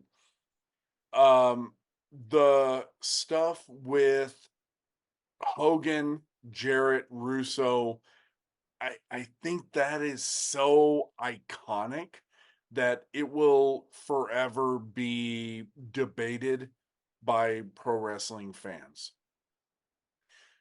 With that being said, overall, I gave this show a 2-star. Hey, there we go.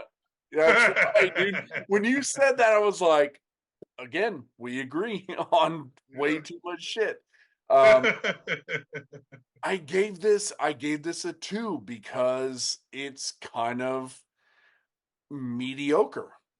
I mean, I think the idea of the show, if they had gone front to back with the way it was supposed to be, it could be 2.5 to 3. It could be a 1. But we had so much shit that happened in the middle of it that we will debate forever. 24 years later, we just had a 3-hour debate on whether Vince Russo and Hogan and Jarrett were honestly fighting over the finish of the match. I think that says a lot for the longevity of a show like this and how it's going to be viewed. So 2-star, that's how we're going to finish it. Normally we would spin the wheel to figure out what we're going to be watching for June, but we're going to change it up this year. You're going to have to go to our social media pages, Facebook, Instagram, TikTok, to see what we're going to spin for the month of June. Thank you so much, Lathan. I love you, my brother. Oh, it's fun talking to you. Love you Man, too, bro. hopefully maybe we'll have to see when Money in the Bank is. Hopefully me, you, and George, we can get together over here at my house and have some fun with that one. I think that's a big one that we should watch together. And everybody listening, everybody watching, go check out Cowboy Revolution apparel. Find the link in our social media pages to get 15% off of your purchase. Great stuff. I'm not going to promote something that I don't like. This right here, probably one of the best hats that I own. So, Lathan, thank you so much, man. George, who hopefully is getting his identity restored at some point. We'll probably see you next month, next year, whatever it may be.